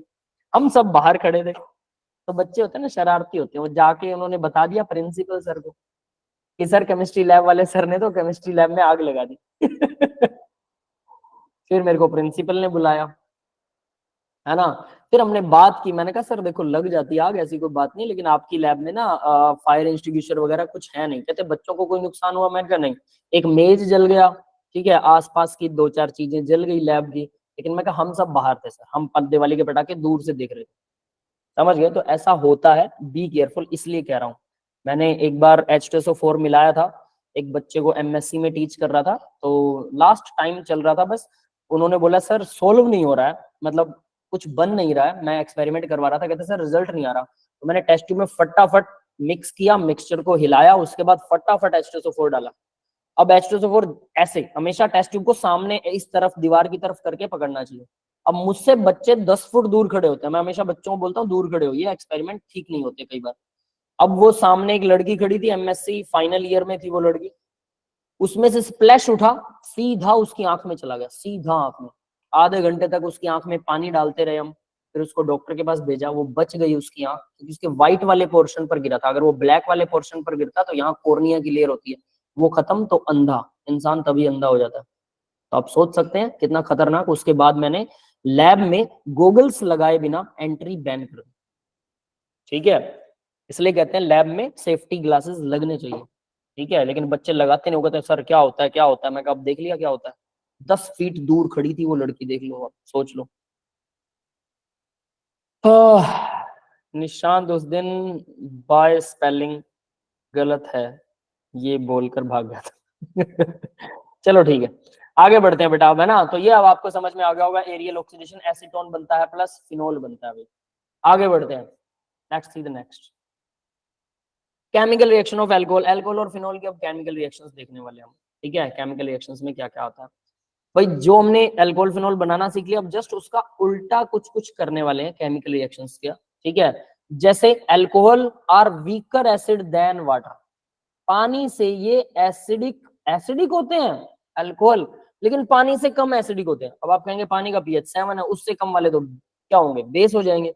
कमाल ये है कि बेस नहीं होते, ये होते एसिड हैं, लेकिन पानी से भी कम एसिडिक होते, ठीक है। कैसे? अब उसका एक एग्जांपल है, ये देखो RO नेगेटिव। RO नेगेटिव हमने एक बेस लिया, ठीक है, नेगेटिव है, ये H पॉजिटिव आयन को एक्सेप्ट कर सकता है, मतलब ये बेस है, सीधी बात है ना, स्ट्रॉन्ग बेस होता है।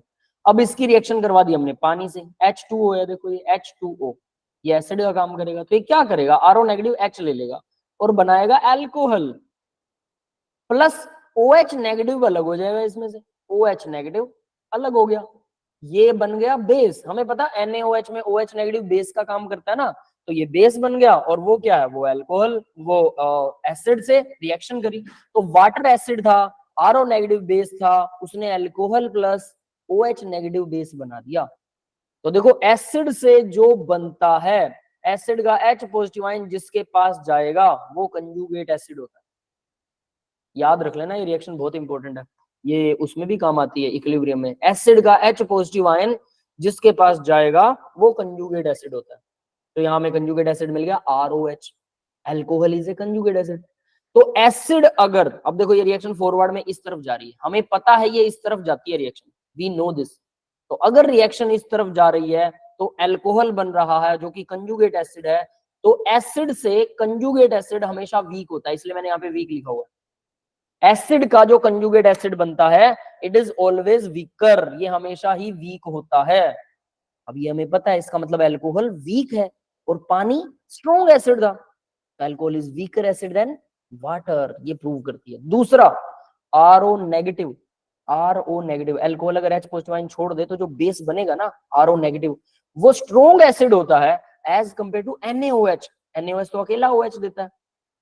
यस, ये समझ में आ गया बेटा सबको? Yes sir. तो इस तरह से यानी अल्कोहल जो है वो स्ट्रॉन्गर, अल्कोहल जो है वो वीकर एसिड होते हैं पानी से भी, बट एसिड होते हैं, होते तो एसिड है, इस बात में कोई डाउट नहीं है। अब देखो phenol are stronger acid than alcohol, phenol alcohol से स्ट्रॉन्गर होते हैं, वाटर से भी स्ट्रॉन्गर होते हैं फिनोल, याद रख लेना। फिनोल वाटर से स्ट्रॉन्गर एसिड हो, मतलब फिनोल रियल वाले एसिड है जो एसिड ही होते हैं। तो यहाँ फिनोल की रिएक्शन NaOH से कराओगे, एसिड प्लस बेस की रिएक्शन हो रही है भाई, तो क्या होगा, Na पॉजिटिव इसके साथ लग जाएगा, H पॉजिटिव OH के साथ जाएगा और पानी बना देगा, तो क्या बना, साल्ट प्लस वाटर। तो ये फिनोल जो होते हैं वो तो रियल एसिडिक होते हैं, रियल में एसिडिक है, phenol are acidic in nature. Alcohol acidic होते हैं लेकिन वाटर से भी कम एसिडिक होते हैं। और हमने कल डिस्कस किया था ना कि अल्कोहल जो पीते हैं लोग वो उनका गला जलता है, इसलिए वो पानी मिला कर पीते हैं ना, मिक्स करके, नीट नहीं पीते, तो वो इस वजह से, ये अब आपको पता लग गया होगा। तो यहाँ देखो भाई मैंने सिंपल करके भी इसको लिख रखा है, HCl plus NaOH acid plus base, conjugate base plus conjugate acid बनाते हैं, ठीक है। एसिड ये होगा, एसिड का कंजुगेट एसिड, यानी एसिड का H पॉजिटिव आयन जहां जाता है उसको कंजुगेट एसिड बोलते हैं, और एसिड का दूसरा पार्ट जहां जाता है उसको कंजुगेट बेस बोलते हैं, याद रहेगा। और बेस का Na जहां जाता है उसको कंजुगेट बेस बोलते हैं, और OH नेगेटिव जहां जाता है उसको कंजुगेट एसिड बोलते हैं। तो एसिड का H पॉजिटिव जहां जाएगा पॉजिटिव आयन वो कंजुगेट एसिड, और बेस का OH नेगेटिव जहां जाएगा वो भी कंजुगेट एसिड होता है। तो H और OH मिलकर ही पानी बनाते हैं, है ना, तो ये दोनों कंजुगेट एसिड होते हैं। समझ में आ गया, ये लिखा हुआ है याद रखने के लिए, ये इक्विलिब्रियम वाले लेसन में बहुत काम आता है, ठीक है, इस चीज को याद रखना बेटा। ओके, नेक्स्ट कार्बोक्सिलिक एसिड्स के साथ रिएक्शन है भाई। तो देखो एसिड की एसिड के साथ रिएक्शन करवाएंगे तो हमें लगता है कि कुछ गड़बड़ होगा, लेकिन ऐसा नहीं है। अल्कोहल ये वीक एसिड है और ये स्ट्रॉन्ग एसिड है, तो अब क्या होगा, स्ट्रॉन्ग एसिड वीक एसिड के साथ रिएक्शन करेगा तो ये एज ए बेस बिहेव करेगा, क्योंकि एसिड तो यहाँ यही अपने आप को शो करेगा, तो ये वाला तो बेस बन जाएगा। इन दोनों की जब रिएक्शन करते हैं तो अल्कोहल और कार्बोक्सिलिक एसिड HCl गैस की प्रेजेंस में जब रिएक्शन करते हैं तो एस्टर बनाते हैं, एस्टरिफिकेशन बोलते हैं इस रिएक्शन को। HCl gas is used, this reaction is called Fischer-Sphere esterification। जब HCl as a gas use होती है, इसके अलावा कोई और एसिड यूज कर सकते हैं, लेकिन अगर HCl को गैस की तरह, गैस फॉर्म में HCl, अब पानी में यूज नहीं करेंगे इसे, गैसियस फॉर्म में जब HCl यूज होता है अल्कोहल और कार्बोक्सिलिक एसिड के साथ, तो एस्टर बनता है, वाटर निकल जाएगा, OH और H, अल्कोहल का H उधर से OH, ये रिप्लेस हो जाएंगे, दोनों के बीच में क्या बन जाएगा, केमिकल बॉन्ड बनेगा और ये वाटर प्लस वाटर बनेगा, एस्टर बनेगा। इस प्रोसेस को बोलते हैं एस्टरिफिकेशन। और अगर HCl गैस की फॉर्म में यूज हुआ है तो उसको बोलते हैं फिशर स्फीयर एस्टरिफिकेशन। क्लियर है बेटा सबको? Yes sir. यस, ठीक है। उसके बाद में नेक्स्ट इसका मैकेनिज्म, अब हम इसका मैकेनिज्म करने वाले हैं। एस्टरिफिकेशन का मैकेनिज्म बोर्ड क्लास में तो डेफिनेटली आता ही आता है पेपर में, ठीक है। और अगर आप इसका मैकेनिज्म करते हैं तो आपको दूसरी चीजों के मैकेनिज्म आसानी से समझ में आते हैं। अच्छा मैकेनिज्म है तो हम ट्राई जरूर करेंगे इसे, ठीक है। नहीं भी याद होगा आपको कोई ज्यादा फर्क नहीं पड़ता, लेकिन रिएक्शन याद हो जानी चाहिए। तो देखो क्या होता है, सबसे पहले ये देखो भी कार्बोक्सिलिक एसिड लिया, इसमें डबल बॉन्ड हो, जब भी ऑक्सीजन डबल बॉन्डेड होता है तो वो एक बॉन्ड छीन लेगा, जिससे ऑक्सीजन पर आएगा नेगेटिव चार्ज, कार्बन पाएगा पॉजिटिव चार्ज। तो मैंने क्या किया यहाँ पर, ये नेगेटिव चार्ज जो है H positive ion, water sorry acid का H पॉजिटिव आयन यहाँ से एक लोन पेयर एक्सेप्ट कर सकता है, बिल्कुल। तो ये ऑक्सीजन पर पॉजिटिव बना देगा, इस डबल बॉन्ड को अट्रैक्ट करने की टेंडेंसी को बढ़ा देगा। वैसे भी ऑक्सीजन डबल बॉन्ड छीन लेती है, लेकिन ये टेंडेंसी को बढ़ा देगा, जिससे कार्बन पर पॉजिटिव और OH यहाँ नॉर्मल बन गया। ये समझ में आया यहाँ तक? दो OH बना, डबल बॉन्ड O को OH बना दिया, कार्बन पे पॉजिटिव बना दिया, बस एक ही स्टेप किया, कुछ भी नहीं किया अगर सही देखे तो। नेक्स्ट स्टेप में क्या होता है, दोनों OH है, ठीक है, ROH। अब ऑक्सीजन, ये कार्बन पॉजिटिव है ना, तो ये ऑक्सीजन नेगेटिव, जो लोन पेयर ऑक्सीजन का, ये अटैक करता है कार्बन पे। ऑक्सीजन का लोन पेयर कार्बन पर अटैक करेगा, यानी हमने OR ही तो जोड़ना था ना, उसी को जोड़ेंगे, तो ये जोड़ दिया हमने OR, ठीक है। ROR एल्कोहल था, ROH ये जोड़ दिया, ऑक्सीजन पर पॉजिटिव आ गया, कार्बन का पॉजिटिव चला गया। अब क्या होगा, ये H जो है, इससे ऑक्सीजन अपना लोन पेयर वापस ले लेगी, ठीक है। ये देखिए मैंने इसको यहाँ पर ये जोड़ रखा है, सेकेंड स्टेप इधर से आया, ये रहा, ये सेम है, देखो यहां से स्टार्ट आएगा, ठीक है।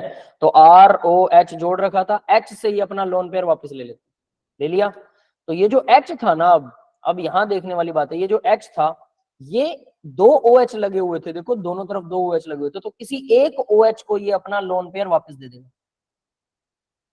किसी एक OH, जो कोई एक OH होगा, इस H को छीन लेगा, इस H को छीनेगा तो वो वाटर बन गया, वाटर बन गया तो वो अब क्या करेगा, ऑक्सीजन पे फिर से पॉजिटिव, ये कार्बन से अपना लोन पेयर वापस ले लेता है, यहां से वाटर उड़ गया। यहां से वाटर के उड़ते ही अब क्या होता है, जो दूसरा OH था, दोनों OH के बीच में प्रोसेस हो रही है। OR तो हमने जोड़ दिया, H हटा दिया, एक OH ने तो H ले लिया, पानी रिमूव हो गया, यहां से पानी रिमूव हुआ तो कार्बन पे पॉजिटिव आ गया, कार्बन पे पॉजिटिव आएगा तो कार्बन दूसरे OH से फिर से लोन पेयर लेगा, और जिससे ये लोन पेयर हाइड्रोजन वापस अपना बॉन्ड पेयर उसको दे देगा, तो डबल बॉन्ड फिर से बन गया, ROR। दोनों OH के बीच में रिएक्शन करवानी, और कुछ भी नहीं। समझ में आया बेटा सबको? इसको एक स्टेप में समझाऊं? Yes sir. चलो इसको एक स्टेप में समझाते हैं। देखो RC डबल बॉन्ड O और OH लगा हुआ है, ठीक है, एक स्टेप में कर रहा हूं। ये डबल बॉन्ड O इधर जाएगा तो हम H पॉजिटिव आयन यहां पर जोड़ देंगे, ठीक है। तो इसका पॉजिटिव जो है ये क्या करेगा, एक लोन पेयर इसने छीना था, नेगेटिव हो गया ऑक्सीजन, लेकिन H जोड़ दिया तो क्या हुआ, ये कार्बन पॉजिटिव हो गया, इसका नेगेटिव चला गया, दो OH बन गए। अब हमारा जो ROH है, अब ये अपना वापस इसके साथ बॉन्ड बनाएगा, सीधी बात है ना। ये H पॉजिटिव एसिड से आया था, आप यहां से समझ सकते हैं इसको भी, वरना एक स्टेप में दिखाने की चलो कोशिश करता हूँ। यहाँ पर ऑक्सीजन है, डबल बॉन्डेड है, ये इधर जाता है, और H जो है वो इसको, इसका लोन पेयर अट्रैक्ट करता है। H इसका लोन पेयर अट्रैक्ट करेगा तो डेफिनेटली इसके साथ H जुड़ जाएगा, कार्बन पर पॉजिटिव आएगा, और ये R अपना लोन पेयर इसको देगा। अब देखो अगले स्टेप में क्या होता है, अब हमें पता लग गया, ये बन गया OH, ये बन गया OR, और इसके साथ में O के साथ H जुड़ा हुआ था, और यहाँ पर भी OH जुड़ गया, तो ये वाला H ऑक्सीजन वापस ले लेता क्योंकि पॉजिटिव चार्ज था, और ये H और ये H क्या करते हैं, पानी बन जाते हैं, तो यहाँ से वाटर रिप्लेस हो जाता है, जिससे यहाँ से वाटर रिप्लेस हुआ इसके ऊपर, यानी अब OH का सारा खेल OH का है, सीधी सी बात है। दो OH आपने कर दिए, ये दो OH हो गए, ठीक है, और ये ऑक्सीजन का OR जोड़ दिया हमने, इसका H हटा दिया। अब क्या होगा, यहाँ पर एक H अटैक करेगा, पानी यहाँ से रिमूव होगा, ऑक्सीजन अपना लोन पेयर इधर देगा, ये H फिर से रिमूव हो जाएगा, बस बन गया आपका ester, RC double bond OR। Clear है? ऐसे करके सिर्फ दो ही स्टेप में, अगर आप शॉर्टकट में करना चाहें, उसके बाद इसे लॉन्ग कट तो याद हो ही जाएगा, यानी दो OH बनाने हैं, उसके बाद OR का अटैक करवाना है, ORH। ठीक है भाई, क्लियर है सबको? यस। ठीक है, तो चलिए अब नेक्स्ट स्टेप देखते हैं। यहाँ पर वही चीज मैंने समझा रखी है, आप इसको दोबारा देख सकते हैं कि शॉर्टकट में ये देखो ROH यहाँ अटैक करता है, ये H पर अटैक करता है, साइमल्टेनियस अटैक दिखा रखा है। फर्दर ऑन यहाँ से ये H इधर जाएगा, ये वाटर बनेगा, वाटर इधर से रिप्लेस होगा, इधर ये डबल बॉन्ड आएगा, ये H फिर से रिप्लेस हो जाएगा, दैट्स इट। यही वही सेम चीज शो कर रखी है। एसाइलेशन देखो, अब एसाइल ग्रुप क्या होता है ये आपको पता होना चाहिए। सी डबल बॉन्ड O को एसाइल ग्रुप बोलते हैं, सी डबल बॉन्ड O ये एसाइल ग्रुप होता है। इसी से एल्डिहाइड भी बनता है, इसी से कीटोन भी बनता है, इसी से कार्बोक्सिलिक एसिड भी बन सकता है ना, इसी से एसिड एनहाइड्राइड भी बन सकता है, आगे OR जोड़ते जाओ तो, है ना, एस्टर भी इसी से बनता है। तो देखो भाई ये एसाइल ग्रुप है। Acid chloride RCOCl, C double bond O के साथ Cl जुड़ा हुआ है तो वो एसिड क्लोराइड, ये कार्बोक्सिलिक एसिड से बना है। कार्बोक्सिलिक एसिड मान लो ये HOH था, इस OH को हटा के मैंने यहाँ पर जोड़ दिया Cl, तो मैं इसको बोलूंगा एसिड से कार्बोक्सिलिक एसिड बना था, तो एसिड से ये क्लोराइड जुड़ा है एसिड के बाद, तो एसिड क्लोराइड बने, डेरिवेटिव। समझ में आ गया एसिड क्लोराइड क्या होता है? एसिड से मिलकर बना था ये, इसलिए इसको एसिड क्लोराइड बोलते हैं, एसिड का डेरिवेटिव है। अब देखो अल्कोहल ROH इसकी रिएक्शन करवाते हैं तो एस्टर बनता है, यहाँ पर भी एस्टर बन रहा है। हमने पहले क्या किया था, हमने पहले कार्बोक्सिलिक एसिड के साथ अल्कोहल की रिएक्शन करवाई तो एसिड बना। एसिड क्लोराइड की रिएक्शन अल्कोहल के साथ करवाते हैं तो भी एसिड एस्टर बनता है, दोनों कंडीशन में। वहां पर भी एस्टर बना था, तो यहाँ सिर्फ OH था पहले, तब भी एस्टर बन रहा है। अगर OH की जगह Cl लगा दोगे तब भी एस्टर बन रहा है। वहां H2O निकल रहा था, यहाँ पर HCl निकल रहा है, बस इतना सा फर्क है। ये Cl निकल जाएगा, ये H, ये दोनों निकल गए, ये आपका जुड़ गया। एस्टर ऐसे बनता है एसाइल ग्रुप से। नेक्स्ट देखो एसिड एनहाइड्राइड। एसिड एनहाइड्राइड क्या होता है? RC double bond O, RC double bond O, दोनों तरफ बीच में ऑक्सीजन से जुड़ा होता है, एसिड एनहाइड्राइड। ये भी कार्बोक्सिलिक एसिड से मिलकर बनता है। दो कार्बोक्सिलिक एसिड जोड़ दीजिए आपस में और उनमें से पानी को रिमूव कर दीजिए, दो कार्बोक्सिलिक एसिड जुड़ेंगे, वाटर रिमूव हो जाएगा, एसिड एनहाइड्राइड बन जाएगा। इसको भी अगर अल्कोहल से रिएक्शन कराते हो तब भी एस्टर बनता है। एस्टर के साथ साथ अब देखो वो एस्टर कैसे बनता है, एक H और ये, इसको और अल्कोहल का H, ये दोनों रिमूव कर दो तो देखो क्या बने, RC डबल बॉन्ड O और H इसके साथ जुड़ जाएगा तो कार्बोक्सिलिक एसिड बन गया, ये बन गया कार्बोक्सिलिक एसिड। बचा हुआ मटेरियल OR और RCO, ये एस्टर बन गया। क्लियर है बेटा? Yes sir. ठीक है, तो एसिड और कार्बोक्सिलिक एसिड इस तरह से दोनों जुड़कर मिल गए। ठीक है, दोनों जुड़कर बन गए। अब ये दोनों जुड़ने के बाद हमारे पास यानी एसिड भी आता है इसमें और एस्टर भी आता है, दोनों बनते हैं, याद रखना। ये होता है एसाइलेशन, इन दोनों को एसाइलेशन बोलते हैं क्योंकि एसाइल ग्रुप से जुड़ रहा है।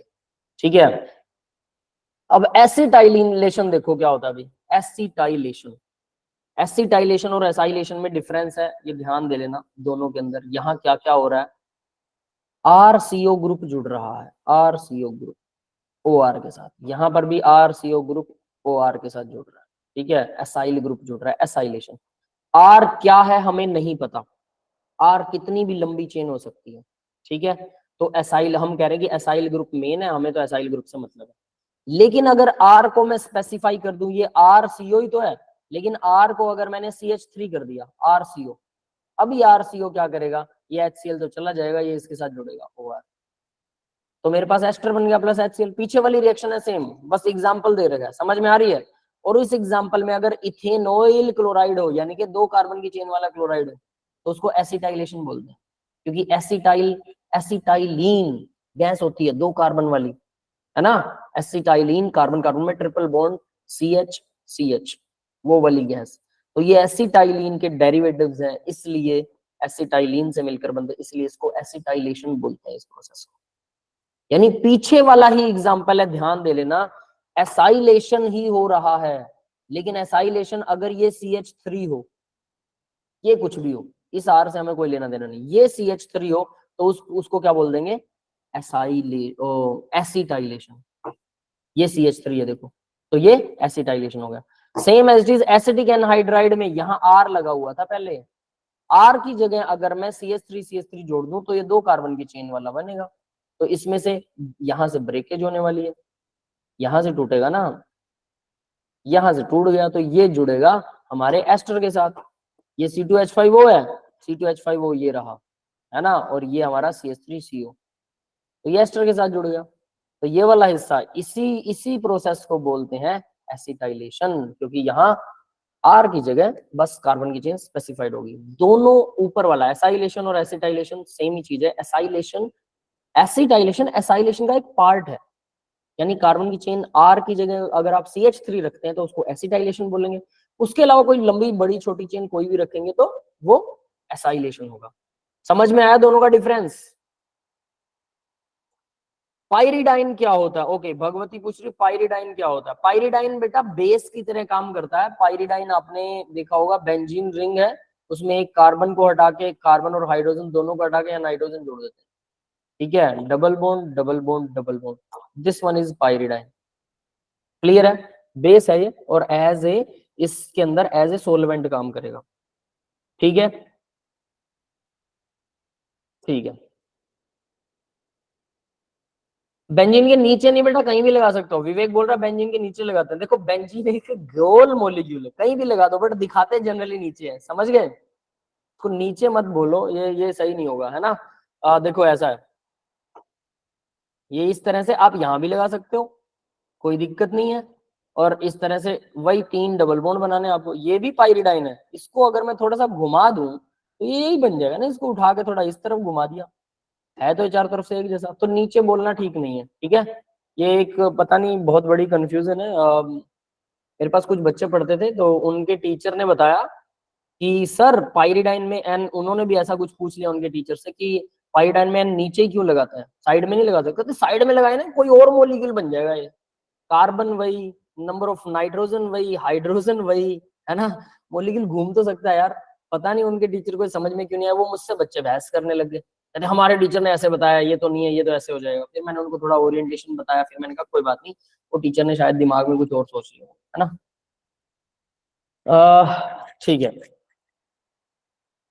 गूगल से देखा था तो नीचे, विवेक बोल रहा है गूगल में नीचे, अरे नीचे लगा देते हो, साइड में भी लगा सकते हैं, जनरली ऐसे दिखाते हैं, लगा कहीं भी दो, लेकिन एक ही लगाना है, एक से ज्यादा लगा दोगे तो मॉलिक्यूल पलटेगा, वरना नहीं पलटेगा।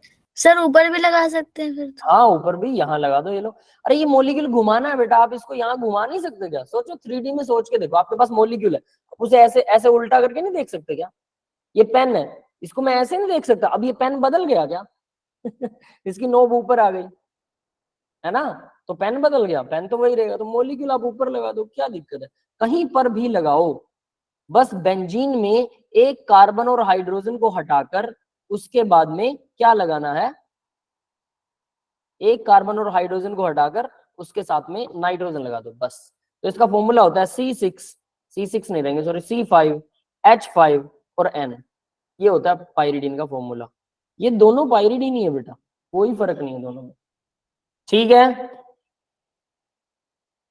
ठीक है, ये लिक्विड होता है, बहुत सड़ा हुआ लिक्विड होता है। इसकी एक इंटरेस्टिंग बात बताता हूँ, इसमें से बहुत गंदी स्मेल आती है। Pyridine is a foul smelling liquid, बहुत गंदी स्मेल।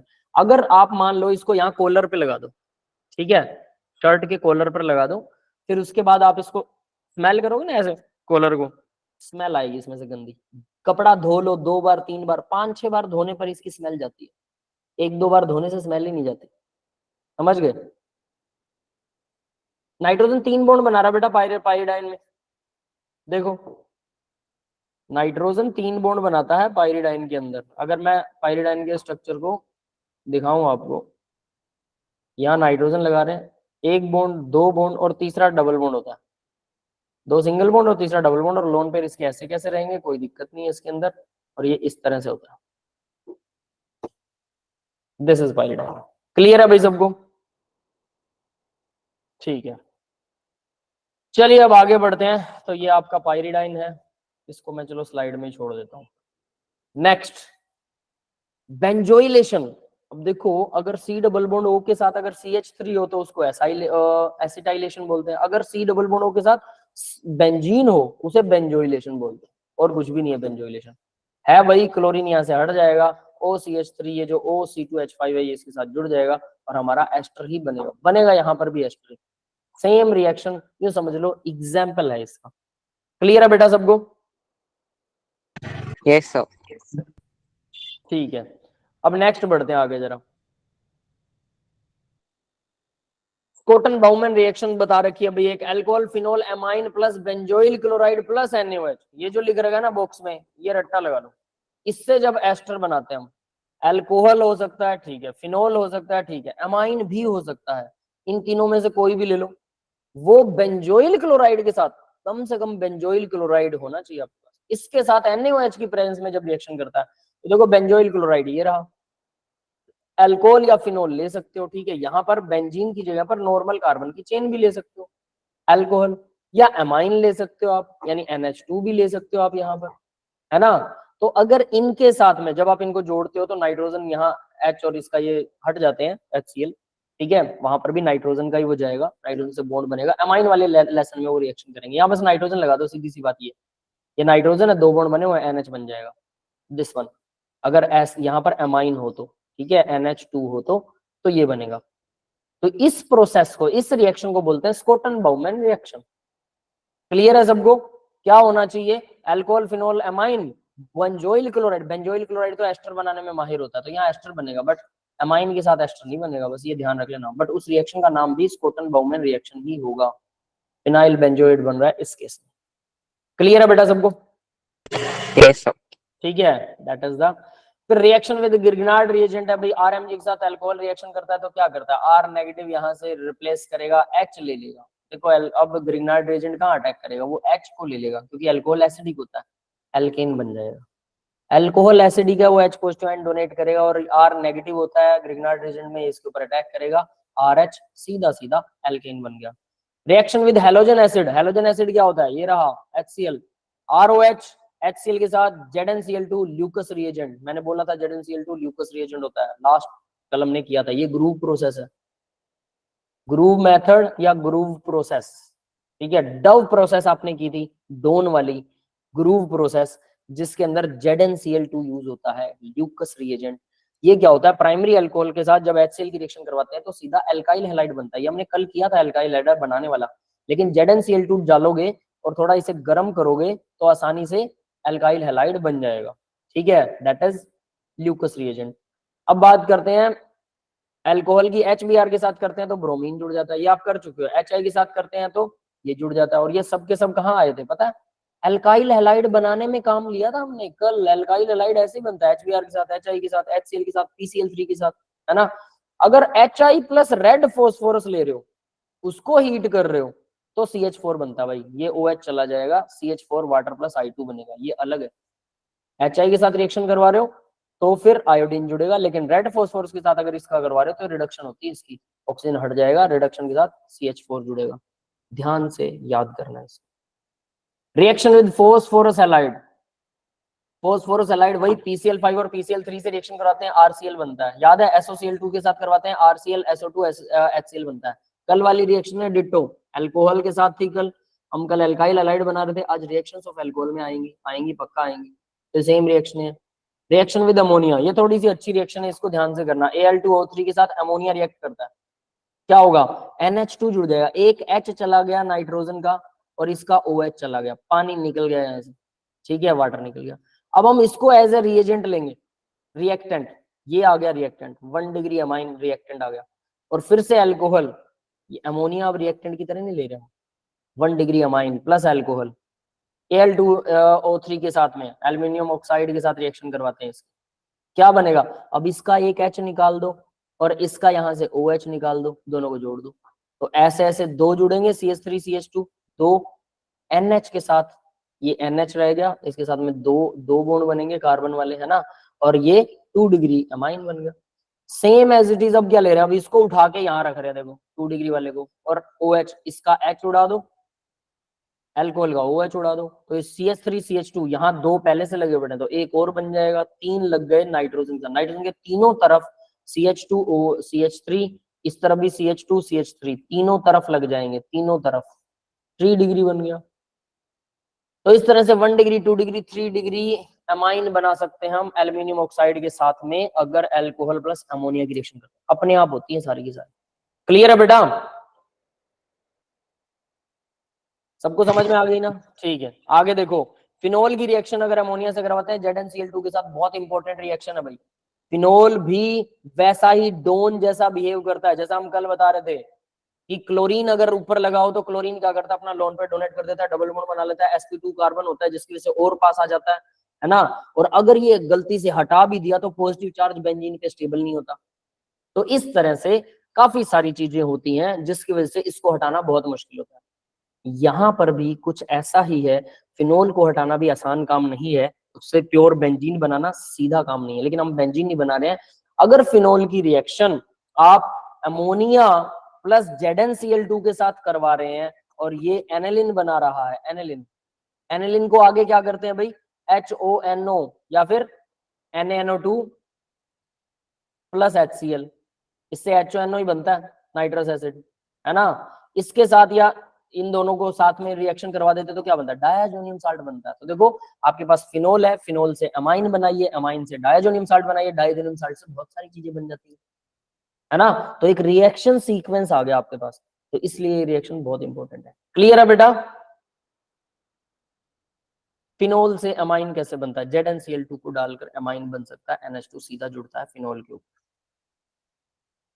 आगे देखिए रिएक्शन विद जिंक, ये भी बहुत इंपॉर्टेंट है। मैंने अभी बताया कि OH को हटाना आसान नहीं है, लेकिन यहाँ जिंक के साथ अगर रिएक्शन करवा के इसे हीट कर देते तो बेंजीन अकेला आ गया, OH हट गया, ZNO बन गया, H बेंजीन के साथ चला जाएगा OH वाला, है ना। इजी है लेकिन इंपॉर्टेंट है। क्योंकि क्यों इंपॉर्टेंट है, फिनोल से बेंजीन बनाना बच्चों का खेल नहीं है, it's a done type reaction, है ना। तो जिंक उसको हटा सकता है, हालांकि हीट करना पड़ता है, तो इतना आसान तो नहीं है ये रिएक्शन। डिहाइड्रेशन ऑफ एल्कोहल, अब भाई ये हम कर चुके हैं, इसका हमने किया था ना, डिहाइड्रेशन करके एल्कीन बना लेते हैं, सीधी सी बात है। ये तो मैंने वहीं पर लिख दी थी जहां हम हाइड्रेशन करके अल्कोहल बना रहे थे, सेम रिएक्शन वही लिखी हुई है, वाटर यहाँ से रिप्लेस करेगा, एल्कीन बन जाएगा। ठीक है, क्लियर है बेटा। ये वाली रिएक्शन तो हम कर चुके हैं। रिएक्शन विद एल्यूमिना, अब यहाँ बहुत इंपॉर्टेंट रिएक्शंस हैं, ये बहुत ज्यादा इंपॉर्टेंट। किसी भी रिएक्शन के अंदर हम क्या करते हैं, टेम्परेचर कभी याद नहीं करते, कभी भी याद नहीं करते किसी भी रिएक्शन में टेम्परेचर। ये वो रिएक्शन है जिसमें टेम्परेचर याद करना जरूरी है। क्यों, क्योंकि टेम्परेचर कम या ज्यादा करने से प्रोडक्ट बदल जाता है। देखो क्या होता है, 240 से 250, 240 से 250 डिग्री सेल्सियस टेम्परेचर करते हो एल्कोहल को, रिएक्शन करवा रहे हो Al2O3 के साथ, ओनली Al2O3। अगर अमोनिया साथ में डाल दोगे तो 1 डिग्री 2 डिग्री 3 डिग्री अमाइन बनेगा, हमने अभी भी ऊपर किया दो रिएक्शन छोड़ के। लेकिन अगर अमोनिया नहीं है, Al2O3 डायरेक्ट डाल रहे हो, क्या बनेगा Al2O3 से, ईथर बन जाएगा। टेम्परेचर याद रखना ये कम है, लो टेम्परेचर पर ईथर बन रहा है, दो अल्कोहल आपस में जुड़ गए, H2O अलग हो गया, दो अल्कोहल आपस में जुड़ रहे हैं। नीचे वाली रिएक्शन देखो, Al2O3 के साथ अगर टेम्परेचर 360 डिग्री सेल्सियस है, उससे लगभग 100 डिग्री ज्यादा है, या आप केल्विन में याद करना चाहे 513 से 523, और ये 633 केल्विन है, choice is yours, degree Celsius में याद करो चाहे केल्विन में याद करो, ठीक है। बाद में इंटर कन्वर्ट तो कर ही सकते हो। तो अगर ये करते हैं तो एल्कीन बनता है, जो अभी अभी हमने किया, यानी डिहाइड्रेशन हो जाएगा, एल्कीन बनेगा। टेम्परेचर, हाई टेम्परेचर पर पानी हवा में उड़ जाएगा, लो टेम्परेचर पर दो अल्कोहल आपस में जुड़ जाएंगे और ईथर बनाएंगे, ईथर। ठीक है, अब बात आती है oxidation of primary alcohol. Oxidation करेंगे एल्डिहाइड बनेगा, फिर से ऑक्सीडेशन करेंगे तो कार्बोक्सिलिक एसिड बनता है। यानी ये ऑक्सीडेशन, ऑक्सीजन का मतलब है आप क्या क्या डाल सकते हो, K2Cr2O7, KMnO4, कुछ भी डाल सकते हो, दोनों के दोनों ऑक्सीडाइजिंग एजेंट होते हैं। तो अगर अल्कोहल को पहले ऑक्सीडेशन करवाते हो तो एल्डिहाइड बन रहा है प्राइमरी अल्कोहल को, और अगर दोबारा ऑक्सीडेशन करवाते हो तो फिर से ऑक्सीडेशन करवा रहे हो तो कार्बोक्सिलिक एसिड बनेगा। तो यहाँ देखो मैंने सेकेंडरी अल्कोहल के लिए लिखा है, प्राइमरी वाला तो सीधा हो गया, कोई दिक्कत नहीं है। सेकेंडरी में क्या होता है, सबसे पहले बॉन्ड टूटेगा, ये बॉन्ड टूटेगा सबसे पहले, K2Cr2O7 एसिडिक के साथ रिएक्शन करो, ये बॉन्ड टूटने पर एक कार्बन की चेन बनेगी, उसका कार्बोक्सिलिक एसिड बना दो, एक कार्बन की चेन का कार्बोक्सिलिक एसिड सीधा। फिर जो दो कार्बन की चेन बची है, इसका भी कार्बोक्सिलिक एसिड बना दो, दो कार्बन की चेन का कार्बोक्सिलिक एसिड। यस, ये समझ में आया, इंपॉर्टेंट है, ये बहुत इंपॉर्टेंट है ऑक्सीडेशन ऑफ एल्कोहल, ये वाली रिएक्शन। कीटोन का अगर ऑक्सीडेशन, एल्डिहाइड का अल्कोहल का करवा रहे हो कोई चक्कर नहीं है, अल्कोहल में तो सीधा ऑक्सीडेशन एल्डिहाइड और कार्बोक्सिलिक एसिड बनेगा। लेकिन अगर सेकेंडरी अल्कोहल का करवा रहे हो तो सबसे पहले वो कीटोन बनता है, देखो कीटोन बना हुआ है, डबल बॉन्ड वो लग गया उसके साथ, acetone, first ketone, nail polish remover, याद हो गया होगा अब तो ये, है ना।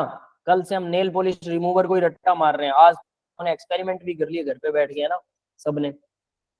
तो एसीटोन बनेगा जब हम सेकेंडरी अल्कोहल का रिएक्शन करवाएंगे, ठीक है, दो ही कार्बन लगे तो एसीटोन, उससे बड़ा होगा तो कीटोन बनेगा कोई ना कोई। अब कीटोन का एक बॉन्ड तोड़ दो किसी भी साइड से, बॉन्ड टूट गया, बॉन्ड टूटने के बाद जो कम लेंथ वाला उसका भी कार्बोक्सिलिक एसिड बनाना है, उसका भी कार्बोक्सिलिक एसिड बनाना है। यहां तक सबको क्लियर हुआ बेटा? यहां तक क्लियर है ना सबको? ठीक है, अब आगे देखो जरा, अब इसका फर्दर ऑक्सीडेशन करवाते हैं। तो देखो इसका कुछ नहीं होने वाला, बट जब भी पहला कार्बोक्सिलिक एसिड बनता है, जब भी पहला कार्बोक्सिलिक एसिड बनता है तो वो कार्बन डाइऑक्साइड प्लस वाटर में कन्वर्ट हो जाता है, बाकी के कार्बोक्सिलिक एसिड का कुछ नहीं बिगड़ता।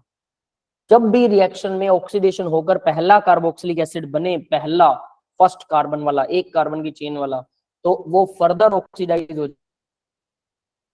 कन्वर्ट हो, ये पहला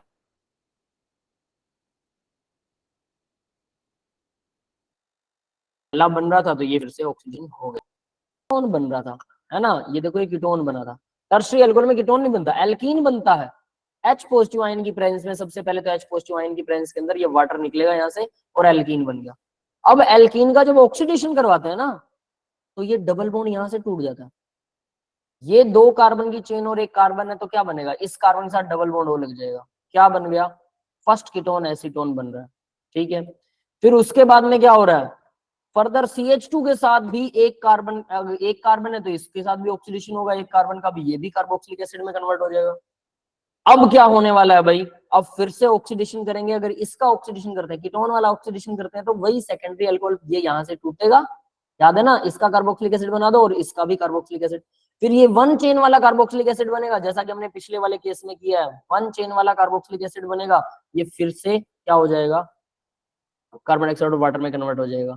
और इस तरफ ये पहला बना भाई, इसका ऑक्सीडेशन तो कार्बन डाइऑक्साइड और वाटर में होना ही होना है। समझ में आ गया ये वाला स्टेप? मैंने जो सेम लिखा, सेम इन सेकेंडरी अल्कोहल, क्योंकि सेकेंडरी अल्कोहल से कीटोन बनता है, कीटोन के आगे वाली प्रोसेस वही सेम रहेगी। तो टर्शियरी अल्कोहल लंबी चौड़ी रिएक्शंस दिखाते हैं, सीधी नहीं दिखाते हैं, और ये बहुत बहुत बहुत इंपॉर्टेंट है इसका ऑक्सीडेशन। एक और ऑक्सीडेशन है, वो है कॉपर के साथ, हीटेड कॉपर के साथ, लिखा हुआ आपकी स्क्रीन के सामने, हीटेड कॉपर। इसमें क्या होता है, 1 डिग्री अल्कोहल को कॉपर के साथ अगर हीट करते हैं, टेम्परेचर हाई है, 573 केल्विन है, तो लगभग 300 डिग्री सेल्सियस, एल्डिहाइड बनेगा, एल्डिहाइड बन गया।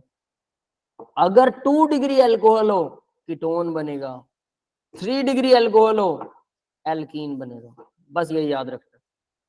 इसका ऑक्सीडेशन कॉपर से भी किया जा सकता है, और यहाँ पर कार्बोक्सिलिक एसिड नहीं बन रहा है, सिर्फ एल्डिहाइड या कीटोन की फॉर्म में ये रुक जा रहा है।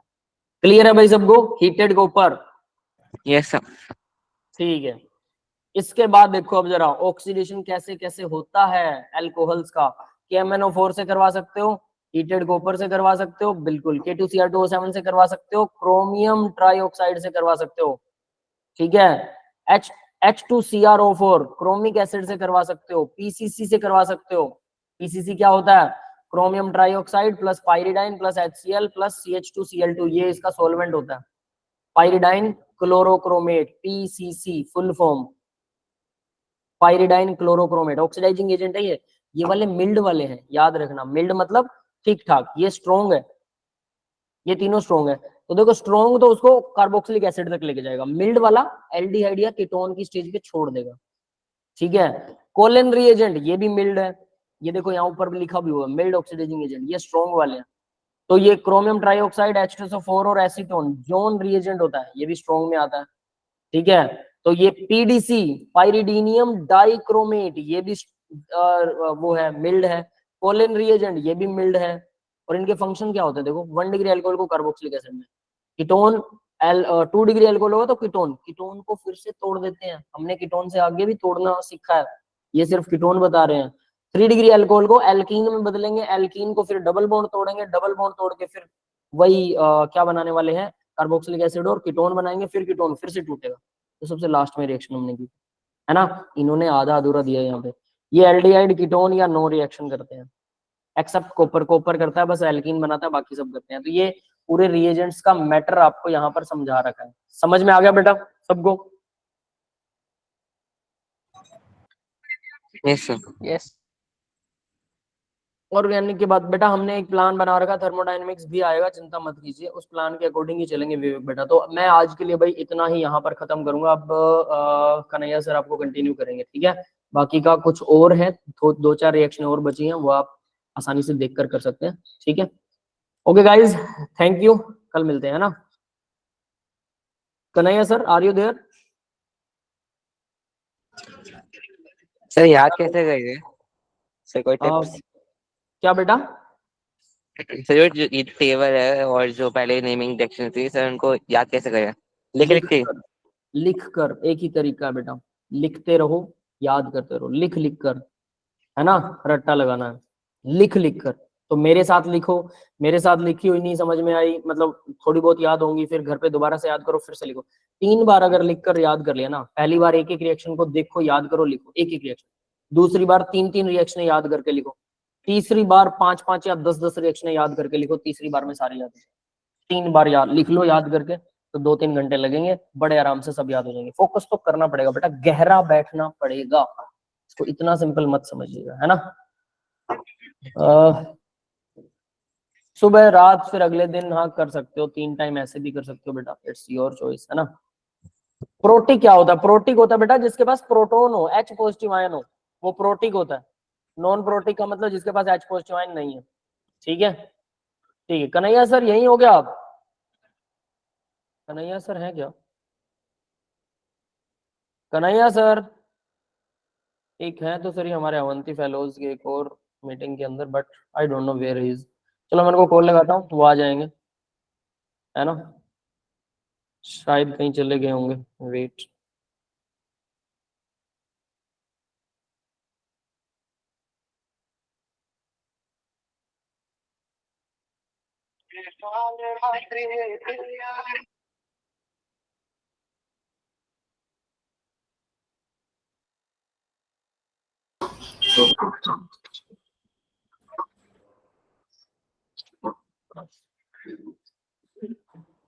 स्टूडेंट्स, मेरी आवाज आ रही है सबको? यस सर, आ गया। मेरी सबको आ रही है? Okay okay. यार आप लोगों ने पढ़ लिया, अब थोड़ा सा डीपीपी सॉल्व कर लेते हैं, ठीक है। Good evening all. अपना डीपीपी सॉल्व कर लेते हैं। एक बार रुक जाओ आप लोग, मैं ओपन करता हूँ। क्या सबके पास डीपीपी है क्या, ये बताओ पहले। एक बार आप लोग अपना माइक ओपन करके बताओ, क्या सबके पास डीपीपी है क्या? माइक ओपन करके बताओ आप लोग। अरे भाई मेरी आवाज नहीं आ रही है आप लोग को? Yes sir. नो सबके पास? सर। एक बार मैं भेजता हूँ, एक बार रुक जाओ, मैं सेंड करता हूँ सबको।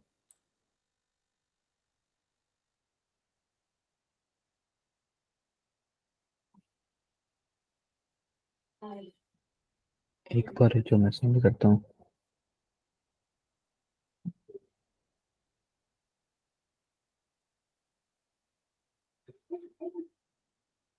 एक बार देखना ग्रुप में चला गया क्या, देख के बताओ। Yes sir. सभी को ओपन कर लो यार, सभी को ओपन कर लो।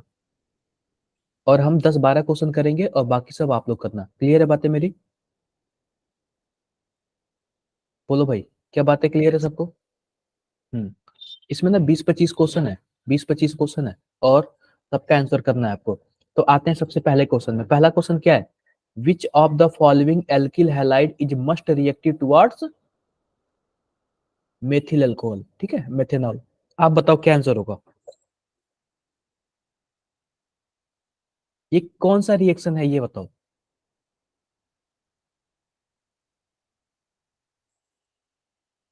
बताओ भाई, कौन सा आंसर सही होगा?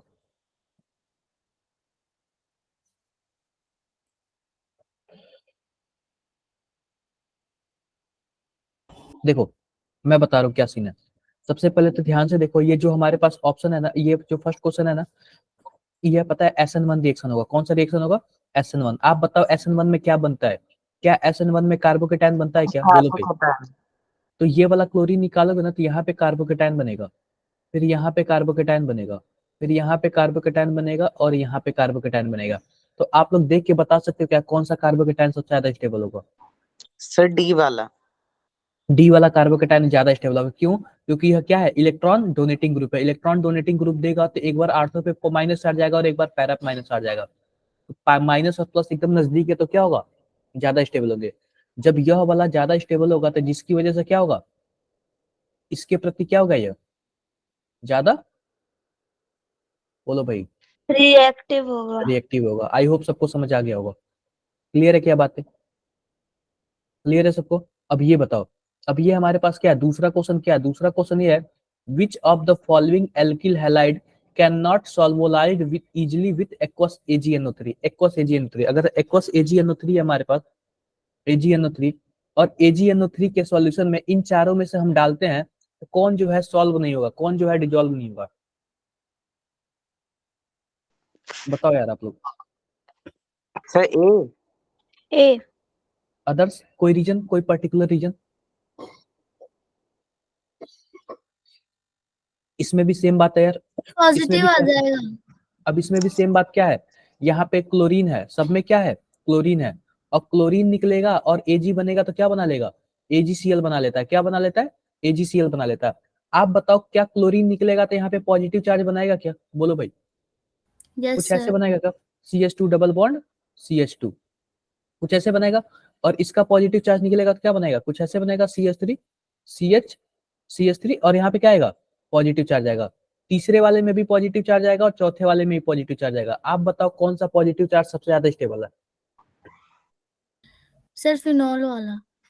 फिनॉल वाला। क्यों? क्योंकि रेजोनेंस की वजह से क्या होगा, स्टेबल होगा। और कौन सा सबसे कम स्टेबल है? सर ए वाला, इन ए वाला। वाला। ए वाला कम स्टेबल है। अब जाहिर सी बात है, जब ये बनेगा ही नहीं, जब बनेगा ही नहीं तो AgCl कहाँ से बनेगा? तब AgCl भी नहीं बनेगा, और जब AgCl भी नहीं बनेगा तो डिजोल्व भी नहीं होगा। क्लियर है क्या बात है? बोलो भाई। Yes sir. ए वाला सबसे कम स्टेबल क्यों? देखो यार, सिंपल सी बात है, जब किसी डबल बॉन्ड पे ना, डबल बॉन्ड पे पॉजिटिव या फिर नेगेटिव चार्ज ना ज्यादा टाइम तक स्टेबल नहीं रहते, ज्यादा टाइम तक रुकते नहीं है। समझे क्या?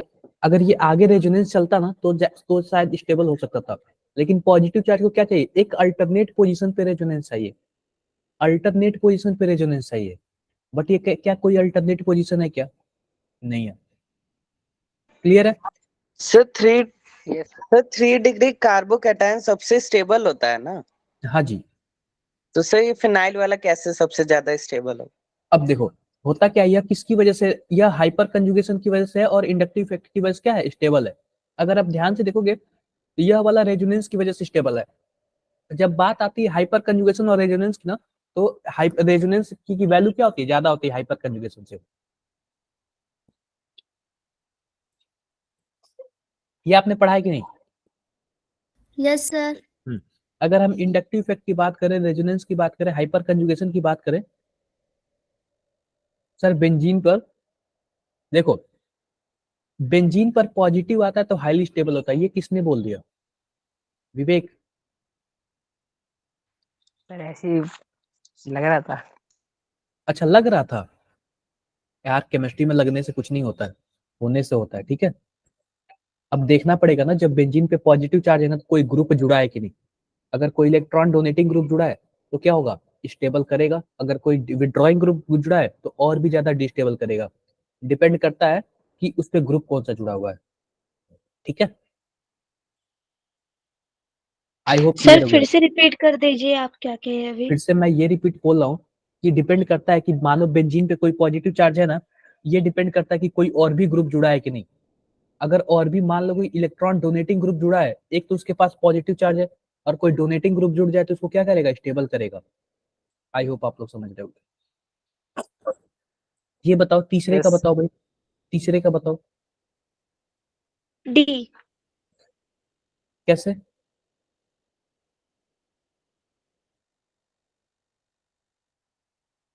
अब देखो, इसमें क्या दिया हुआ, एक्वस एसीटोन दिया हुआ। क्या दिया हुआ है?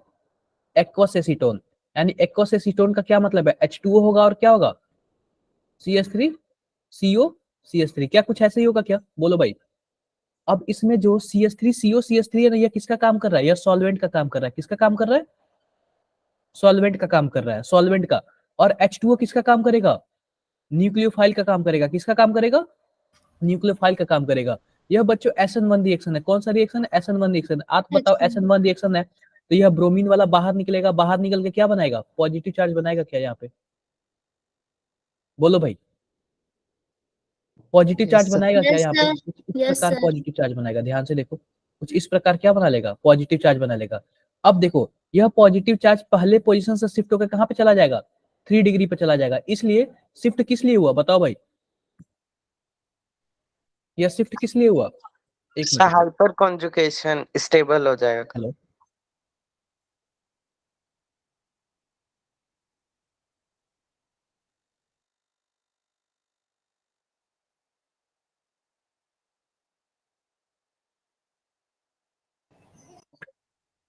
हेलो, आवाज आ रही मेरी? यस। तो कुछ इस प्रकार हुआ, ठीक है। तो अब यहाँ पे कार्बोकेटायन बन गया और यहाँ पे न्यूक्लियोफाइल क्या है, H2O है। अब ये बताओ H2O इस पे अटैक करता है ना, तो इसमें से कुछ ऐसे हो जाता है। अभी आपने सर बताया ना H2O कैसे अटैक करता है, यहाँ पे O हो जाएगा, यहाँ पे H हो जाएगा, यहाँ पे H हो जाएगा, यहाँ पे प्लस आ जाएगा और फिर से क्या करेगा, ये H बाहर निकल जाएगा। जब बाहर निकल जाएगा तो क्या हो जाएगा, कौन सा आंसर आएगा, बी वाला ऑप्शन आएगा। क्लियर है क्या बात है? Yes sir. तो आप लोग ना जब तक प्रैक्टिस नहीं करोगे तब तक नहीं समझ आएगा यार। जब तक आप लोग प्रैक्टिस नहीं करोगे तब तक क्या होगा नहीं। क्या आपने डांसिंग रेजोनेंस पढ़ा है क्या कार्बोकेटाइन में? No sir. किसी ने पढ़ा है? यस सर, थोड़ा बहुत पढ़ा है। क्या होता है साइक्लोप्रोपेन में? तो अब जैसे कि मान लो कि यह वाला हमारे पास है, मैं बना देता हूं यहाँ पे, क्या है, आयोडोसाइक्लोब्यूटेन है, आयोडोसाइक्लोब्यूटेन है। अब इसमें क्या डाल दिया, इसने मेथेनॉल डाल दिया। क्या डाल दिया, मेथेनॉल डाल दिया इसमें। अब ध्यान से देखना, ध्यान से क्या देखना है इसमें, ध्यान से देखो। अब ये फिर से वही SN1 रिएक्शन होता है, जब ये निकल जाएगा तो क्या बन जाएगा, यहाँ पे पॉजिटिव चार्ज बन जाएगा। बोलो भाई, पॉजिटिव चार्ज बन जाएगा, कुछ ऐसे बन जाएगा। देखो क्या ऐसे बन गया, क्या पॉजिटिव चार्ज। अब ध्यान से देखना फिर से, अब ध्यान से क्या देखने वाली बात है, यहाँ से बॉन्ड टूटता है और यहाँ से बॉन्ड टूटता है तो किसी एक के पास माइनस आएगा, दूसरे के पास क्या आएगा, प्लस आएगा। अब ये माइनस प्लस वाले आपस में मिल जाते हैं, माइनस प्लस वाले क्या होते हैं, आपस में मिल जाते हैं और कुछ ऐसे बना लेते हैं। ये तो ट्राइंगल बन गया और जो ये प्लस वाला है वो ऊपर आ गया। अब फिर से क्या कुछ ऐसे आ गया क्या। अब होता क्या है ना, या फिर यहाँ पे प्लस देखो, या फिर इसको ए बोल दो और इसको बी बोल दो। अब या फिर ये बनेगा या फिर ये बनेगा। तो ध्यान से देखना, जब ए वाला बनता है ना तो बी वाले के कंपेरिजन में क्या होता है, कम स्टेबल होता है। तो जिसकी वजह से क्या होता है, कौन सा बनेगा, बी वाला ही बनता है। कौन सा बनेगा, बी वाला ही बनता है। अब ये बताओ, जब यहाँ पे कुछ ऐसे बन गया, बी वाला ऐसे बन गया, अब यहाँ पे इसमें क्या है, CH3OH है। अब यह किसके जैसे काम करेगा, क्या न्यूक्लियोफाइल जैसे काम करेगा क्या। यहाँ पे माइनस है और यहाँ पे प्लस है, जाके चिपक जाएगा। बोलो भाई, नहीं समझ आ रहा है आप लोग को, कुछ ऐसे बन जाएगा। बोलो भाई, कुछ ऐसे बन जाएगा क्या। Yes sir.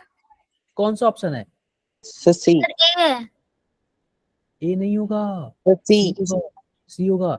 आपको ये भी देखना पड़ेगा कि कार्बन कहाँ जा रहा है, यह भी एक कार्बन ही है, यह भी क्या है, एक कार्बन ही है। अब इस कार्बन से ऑक्सीजन जुड़ा हुआ है तो ऑक्सीजन को जोड़ दिया। अब इस ऑक्सीजन से CH3 जुड़ा हुआ था, हमने क्या जोड़ दिया, CH3 भी जोड़ दिया। तो ओके सी वाला सर। है। आप लोग को क्या ध्यान देना है, कार्बन का भी ध्यान देना है, ठीक है। Okay sir. अब इसका बताओ क्या होगा, पांचवे वाले का कौन सा होगा, सर सी। कैसे सी होगा, कैसे सी होगा, अरेंजमेंट हो जाएगा ये। क्या सर OH जाएगा तो कार्बोकैटायन बनेगा। बिल्कुल। अब देखो देखो, जैसे कि मानो HBr है ना, तो इस पे H आ जाता है और प्लस आ जाता है, ये H2O बाहर निकल जाता है तो इस पे क्या आ जाता है, पॉजिटिव चार्ज आ जाती है, पॉजिटिव चार्ज आ जाएगा।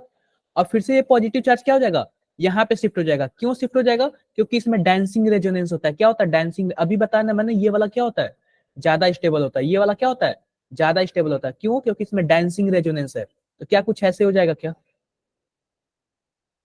देखो क्या कुछ ऐसे हो जाएगा क्या, बोलो भाई, ऐसे बन जाएगा। अब देखो, अब ऐसे बन गया तो अब बताओ, हमारे पास Br माइनस भी है। अब Br माइनस कहाँ पे जाकर अटैक करेगा, इसी पॉजिटिव की जगह पे तो जाकर अटैक करेगा ना। बोलो यार। सर हमें पता कैसे चलेगा कि डांसिंग रेजोनेंस। देखो, जब ये वाला साइक्लोप्रोपेन वाला आता है ना, तो इसको हम लोग बोलते हैं डांसिंग रेजोनेंस। या डांसिंग रेजोनेंस की वजह से क्या स्टेबल है। तो जब भी साइक्लोप्रोपेन आएगा तब भी वो वाला स्ट्रक्चर क्या होता है, ज्यादा स्टेबल होता है। और ये कार्बोकेटायन में आपने GOC में पढ़ा होगा। हाँ बिल्कुल विवेक, जो मैं सॉल्यूशन करा रहा हूँ इसका भी PDF मैं शेयर कर दूंगा, ठीक है। इसका भी PDF में क्या करूंगा, शेयर कर दूंगा। अब देखो, अब जो SN1 रिएक्शन है, SN1 ये तो सीधा रट्टा मारने वाला है। The rate of reaction is independent of concentration of nucleophile. जैसे कि मान लो कोई भी SN1 रिएक्शन, SN1 रिएक्शन है, तो जो न्यूक्लियोफाइल है ना, मान लो न्यूक्लियोफाइल क्या है, CH3O- है, तो इसके कंसंट्रेशन पे डिपेंड नहीं करता, इसके कंसंट्रेशन पे क्या करता है, डिपेंड इंडिपेंडेंट नहीं होता करता है, है। इंडिपेंडेंट होता है, इंडिपेंडेंट। क्लियर है बातें? ये आप लोग डायरेक्टली रट्टा मार लेना, ठीक है, आई होप आप लोग समझ रहे होंगे। अब ये बोल रहा है कि निम्न which one of the following compound is must reactive towards SN2 reaction. आप बताओ SN2 में क्या होना चाहिए, जैसे कि SN1 में 3 डिग्री, फिर 2 डिग्री, फिर 1 डिग्री, लेकिन SN2 में क्या होना चाहिए, 1 डिग्री, 1 2 3 एंड 3 डिग्री। तो आप बताओ कौन सा सही होना चाहिए ऑप्शन, सही, क्या ऑप्शन ए। मतलब जितने कम ब्रांच होंगे ना उतना ही ज्यादा क्या होगा, स्टेबिलिटी होगा, तो ऑप्शन ए वाला सही होगा। आई होप आप लोग समझ गए होंगे। क्लियर है क्या? Yes sir. अब ये बताओ, यह जो 8वां है ये कौन सा रिएक्शन देगा, SN1 या फिर SN2? SN2 कैसे? सर DMSO4 है, ए बिल्कुल, प्रोटीन। आपने ना हाँ सॉल्वेंट देख के बता दिया, तो कुछ कुछ आप लोग ध्यान देना। अब इसमें बोल रहा है कि a single stereo isomer with same configuration will form. आप बताओ, सेम कॉन्फ़िगरेशन नहीं होता है, यह इस साइड है ना, ये पीछे से जाकर अटैक मारेगा इसको, पीछे से अटैक मारता है ना यार, कॉन्फ़िगरेशन तो चेंज हो जाता है ना इसका। Yes yes sir. हाँ, क्या सबको क्लियर हो रहा है? बोलो भाई, क्या सबको क्लियर हो रहा है? यस हाँ, सबको क्लियर हो रहा है, तो कॉन्फ़िगरेशन चेंज हो जाता है।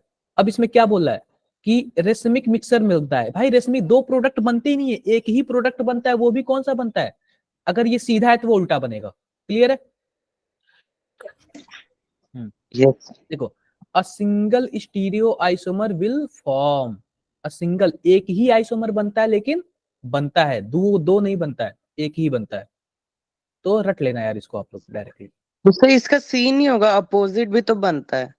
देखो अपोजिट यस बनता है, सर। लेकिन देखो a single stereo isomer with opposite optical rotation दिया हुआ, ऑप्टिकल रोटेशन, तो इसमें ऑप्टिकल रोटेशन का नाम नहीं आता, सिंपल सी बात है ना, जिस भी डायरेक्शन में देगा ना उसी का क्या होगा, सिंगल स्टीरियो आइसोमर बनेगा।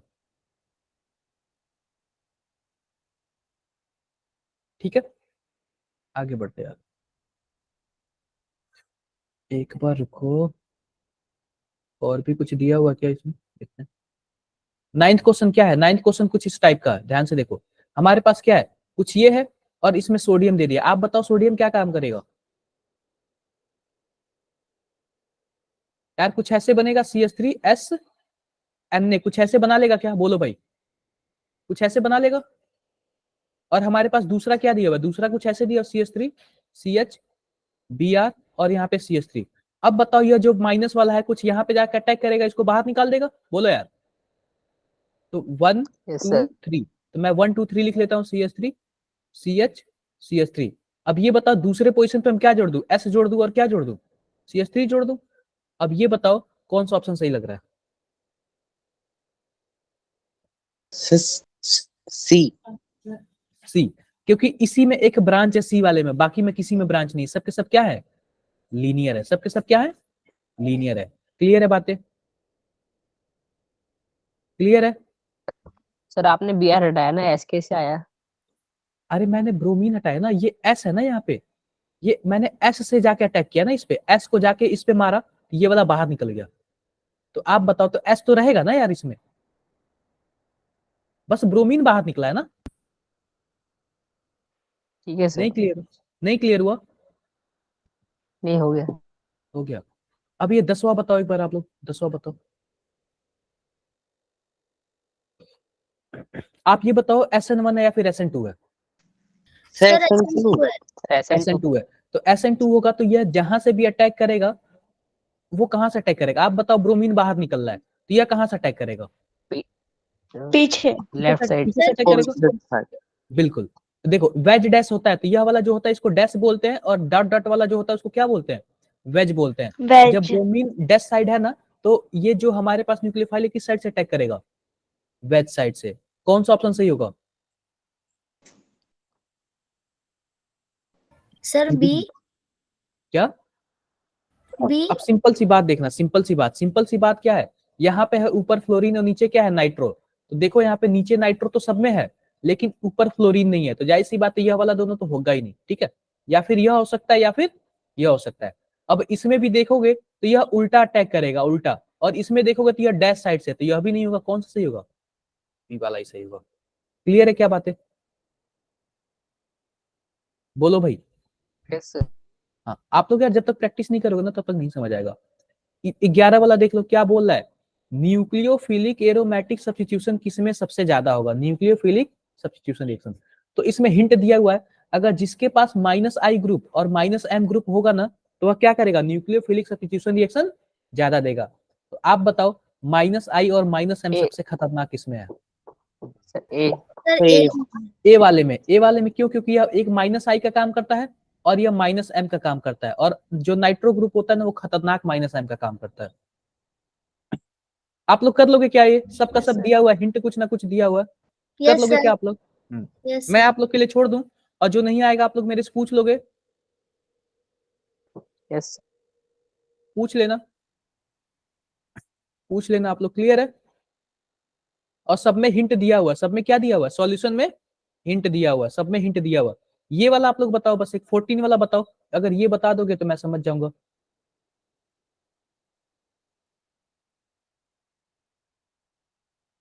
कौन सा ऑप्शन सही है 1 2 3 4 में? ये वाला बताओ, फिर मैं समझ जाऊंगा कि हाँ आप लोग सच में थोड़ा सा मेहनत किए हो।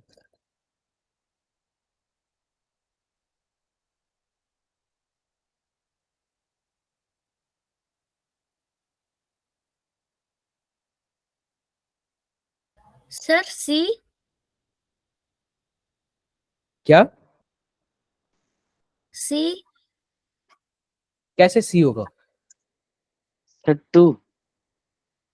अब सिंपल सी बात है, ये बताओ हमारे पास अगर कोई कार्बोक्सिलिक एसिड है, और कार्बोक्सिलिक एसिड में अगर मैंने ये डाल दिया LiAlH4, तो आप बताओ क्या बन जाएगा? Sir reduction aldehyde. हो जाएगा CH2OH। अल्कोहल बन जाएगा, अल्कोहल बन जाएगा। कार्बोक्सिलिक एसिड का किस में कन्वर्ट हो जाएगा? अल्कोहल में कन्वर्ट हो जाएगा। और फिर जब अल्कोहल में अगर हम PCl3 या फिर PBr3 डालेंगे तो क्या होगा? OH ग्रुप है वो क्या हो जाएगा? सर Br में कन्वर्ट हो जाएगा। Br में कन्वर्ट हो जाएगा। क्या हो जाएगा? Br में कन्वर्ट हो जाएगा। फिर अगर मैं इसमें KCN डाल दूं तो क्या हो जाएगा? सर CN लग जाएगा। डी आर की जगह CN लग सी एन आ जाएगा। जाएगा। बिल्कुल, ये जो पीएच है ना उसकी जगह क्या लग जाएगा? Br है उसकी जगह क्या लग जाएगा? CN लग जाएगा। अब ये बताओ अगर CN है, अगर SnCl2 और HCl डाल दूं तो क्या हो जाएगा? ये शायद कोई एक नेम रिएक्शन है ना? जैसे स्टीफन रिएक्शन है। कौन सा रिएक्शन है? Stephen reaction. स्टीफन रिएक्शन में क्या होता है? अगर CN वगैरह इस टाइप का कुछ भी होता है तो अगर इसमें ये एल्डिहाइड वाला बन। चिन्ह डाल दोगे तो क्या बन जाएगा? एल्डिहाइड बन जाएगा। तो आप बताओ किस में एल्डिहाइड दिया हुआ है? Sir second. सेकेंड वाले में। क्लियर है क्या सबको? तो आपको पता है क्या, ये कन्वर्जन आना चाहिए, साथ साथ नेम रिएक्शन भी आनी चाहिए। अगर ये नेम रिएक्शन अगर आपको नहीं पता होता स्टीफन रिएक्शन, तो आप लोग यहाँ पे गलत कर देते। समझ गए आप लोग मेरी बातों को? क्या मैं 4 5 क्वेश्चन आप लोग के लिए छोड़ दूं, और इसमें सबका सॉल्यूशन भी यस दिया सर। हुआ है? सबका क्या दिया हुआ है? सॉल्यूशंस भी दिया हुआ है। और इतना टफ भी नहीं है, क्वेश्चंस ऐसे ही आते हैं। क्वेश्चंस क्या होते हैं? ऐसे ही आते हैं। क्वेश्चंस क्या होते हैं? ऐसे ही आते हैं। सर हाँ सर सोल्यूशन चैप्टर जो है ना सर उसकी डीपीपी हाँ, में थोड़ी दिक्कत आ रही है। आप बता देना, आप मुझे ना पर्सनल कनेक्ट कर देना। कब करोगे बताओ? शाम में? रात में? सर आपकी पर्ची। रात में 8 बजे कर लेना, ठीक है?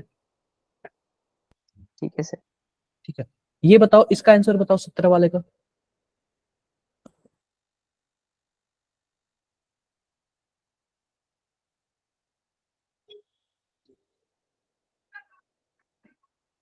चलो छोड़ो, ये बताओ Na जाएगा तो क्या होगा? ये ब्रोमीन को हटा के यहाँ पे क्या जुड़ जाएगा? सर OH जुड़ OH। जाएगा। OH जुड़ जाएगा। अब ध्यान से देखो, यह भी इसके पास भी एक क्या बोलते हैं लोन पेयर है, और इसके पास भी क्या है? लोन पेयर है। तो पता है क्या होता है? ध्यान से देखना, यह वाला जाके इस पे अटैक करता है और इसको बाहर निकाल लेता है, और यह भी बाहर निकल जाता है, ठीक है? तो अब बताओ कितने मेंबर की रिंग बनेगी? 1 2 3 4 5। हाई। 5 मेंबर की रिंग बन गई। बगल में तो 6 मेंबर की रिंग है ही, ठीक है? और यहाँ पे कितने मेंबर की रिंग बन गई? 5 मेंबर की। अब ये बताओ जो ऑक्सीजन है, मैं फिर से नंबरिंग कर देता हूँ, यहाँ पे 2 और 3 है, यहाँ पे 4 है, यहाँ 5 है, और यहाँ पे 1 होगा। आप बताओ ऑक्सीजन कौन से नंबर पर है? पहले नंबर पर है ना यार, पहले नंबर पर है ना। yes sir, हाँ तो पहले नंबर पे ऑक्सीजन हो जाएगा। आप बताओ कौन सा ऑप्शन मैच कर रहा है। Sir third. सी वाला ऑप्शन मैच कर रहा है, ठीक है, थर्ड वाला ऑप्शन मैच कर रहा है। आई होप सबको क्लियर हो गया होगा। क्लियर है yes सबको। हाँ सर एक बात तो समझ नहीं आई सर, OH और ये OH कैसे हटे हैं? क्या। सर ये जो OH है ये कैसे हट गए? अब देखो यार, जब ऐसे दो OH वगैरह हो जाते हैं ना, तो आप ध्यान से देखना, इसमें क्या हो जाता है, ये एक न्यूक्लियोफाइल जैसे काम करने लगता है और यहाँ पे इलेक्ट्रोफिलिक सेंटर हो जाएगा। अब ये बताओ, जैसे कि मानो दो OH बन गए, तो एक तो कार्बन है, एक तो कार्बन है, एक मिनट रुक जाओ,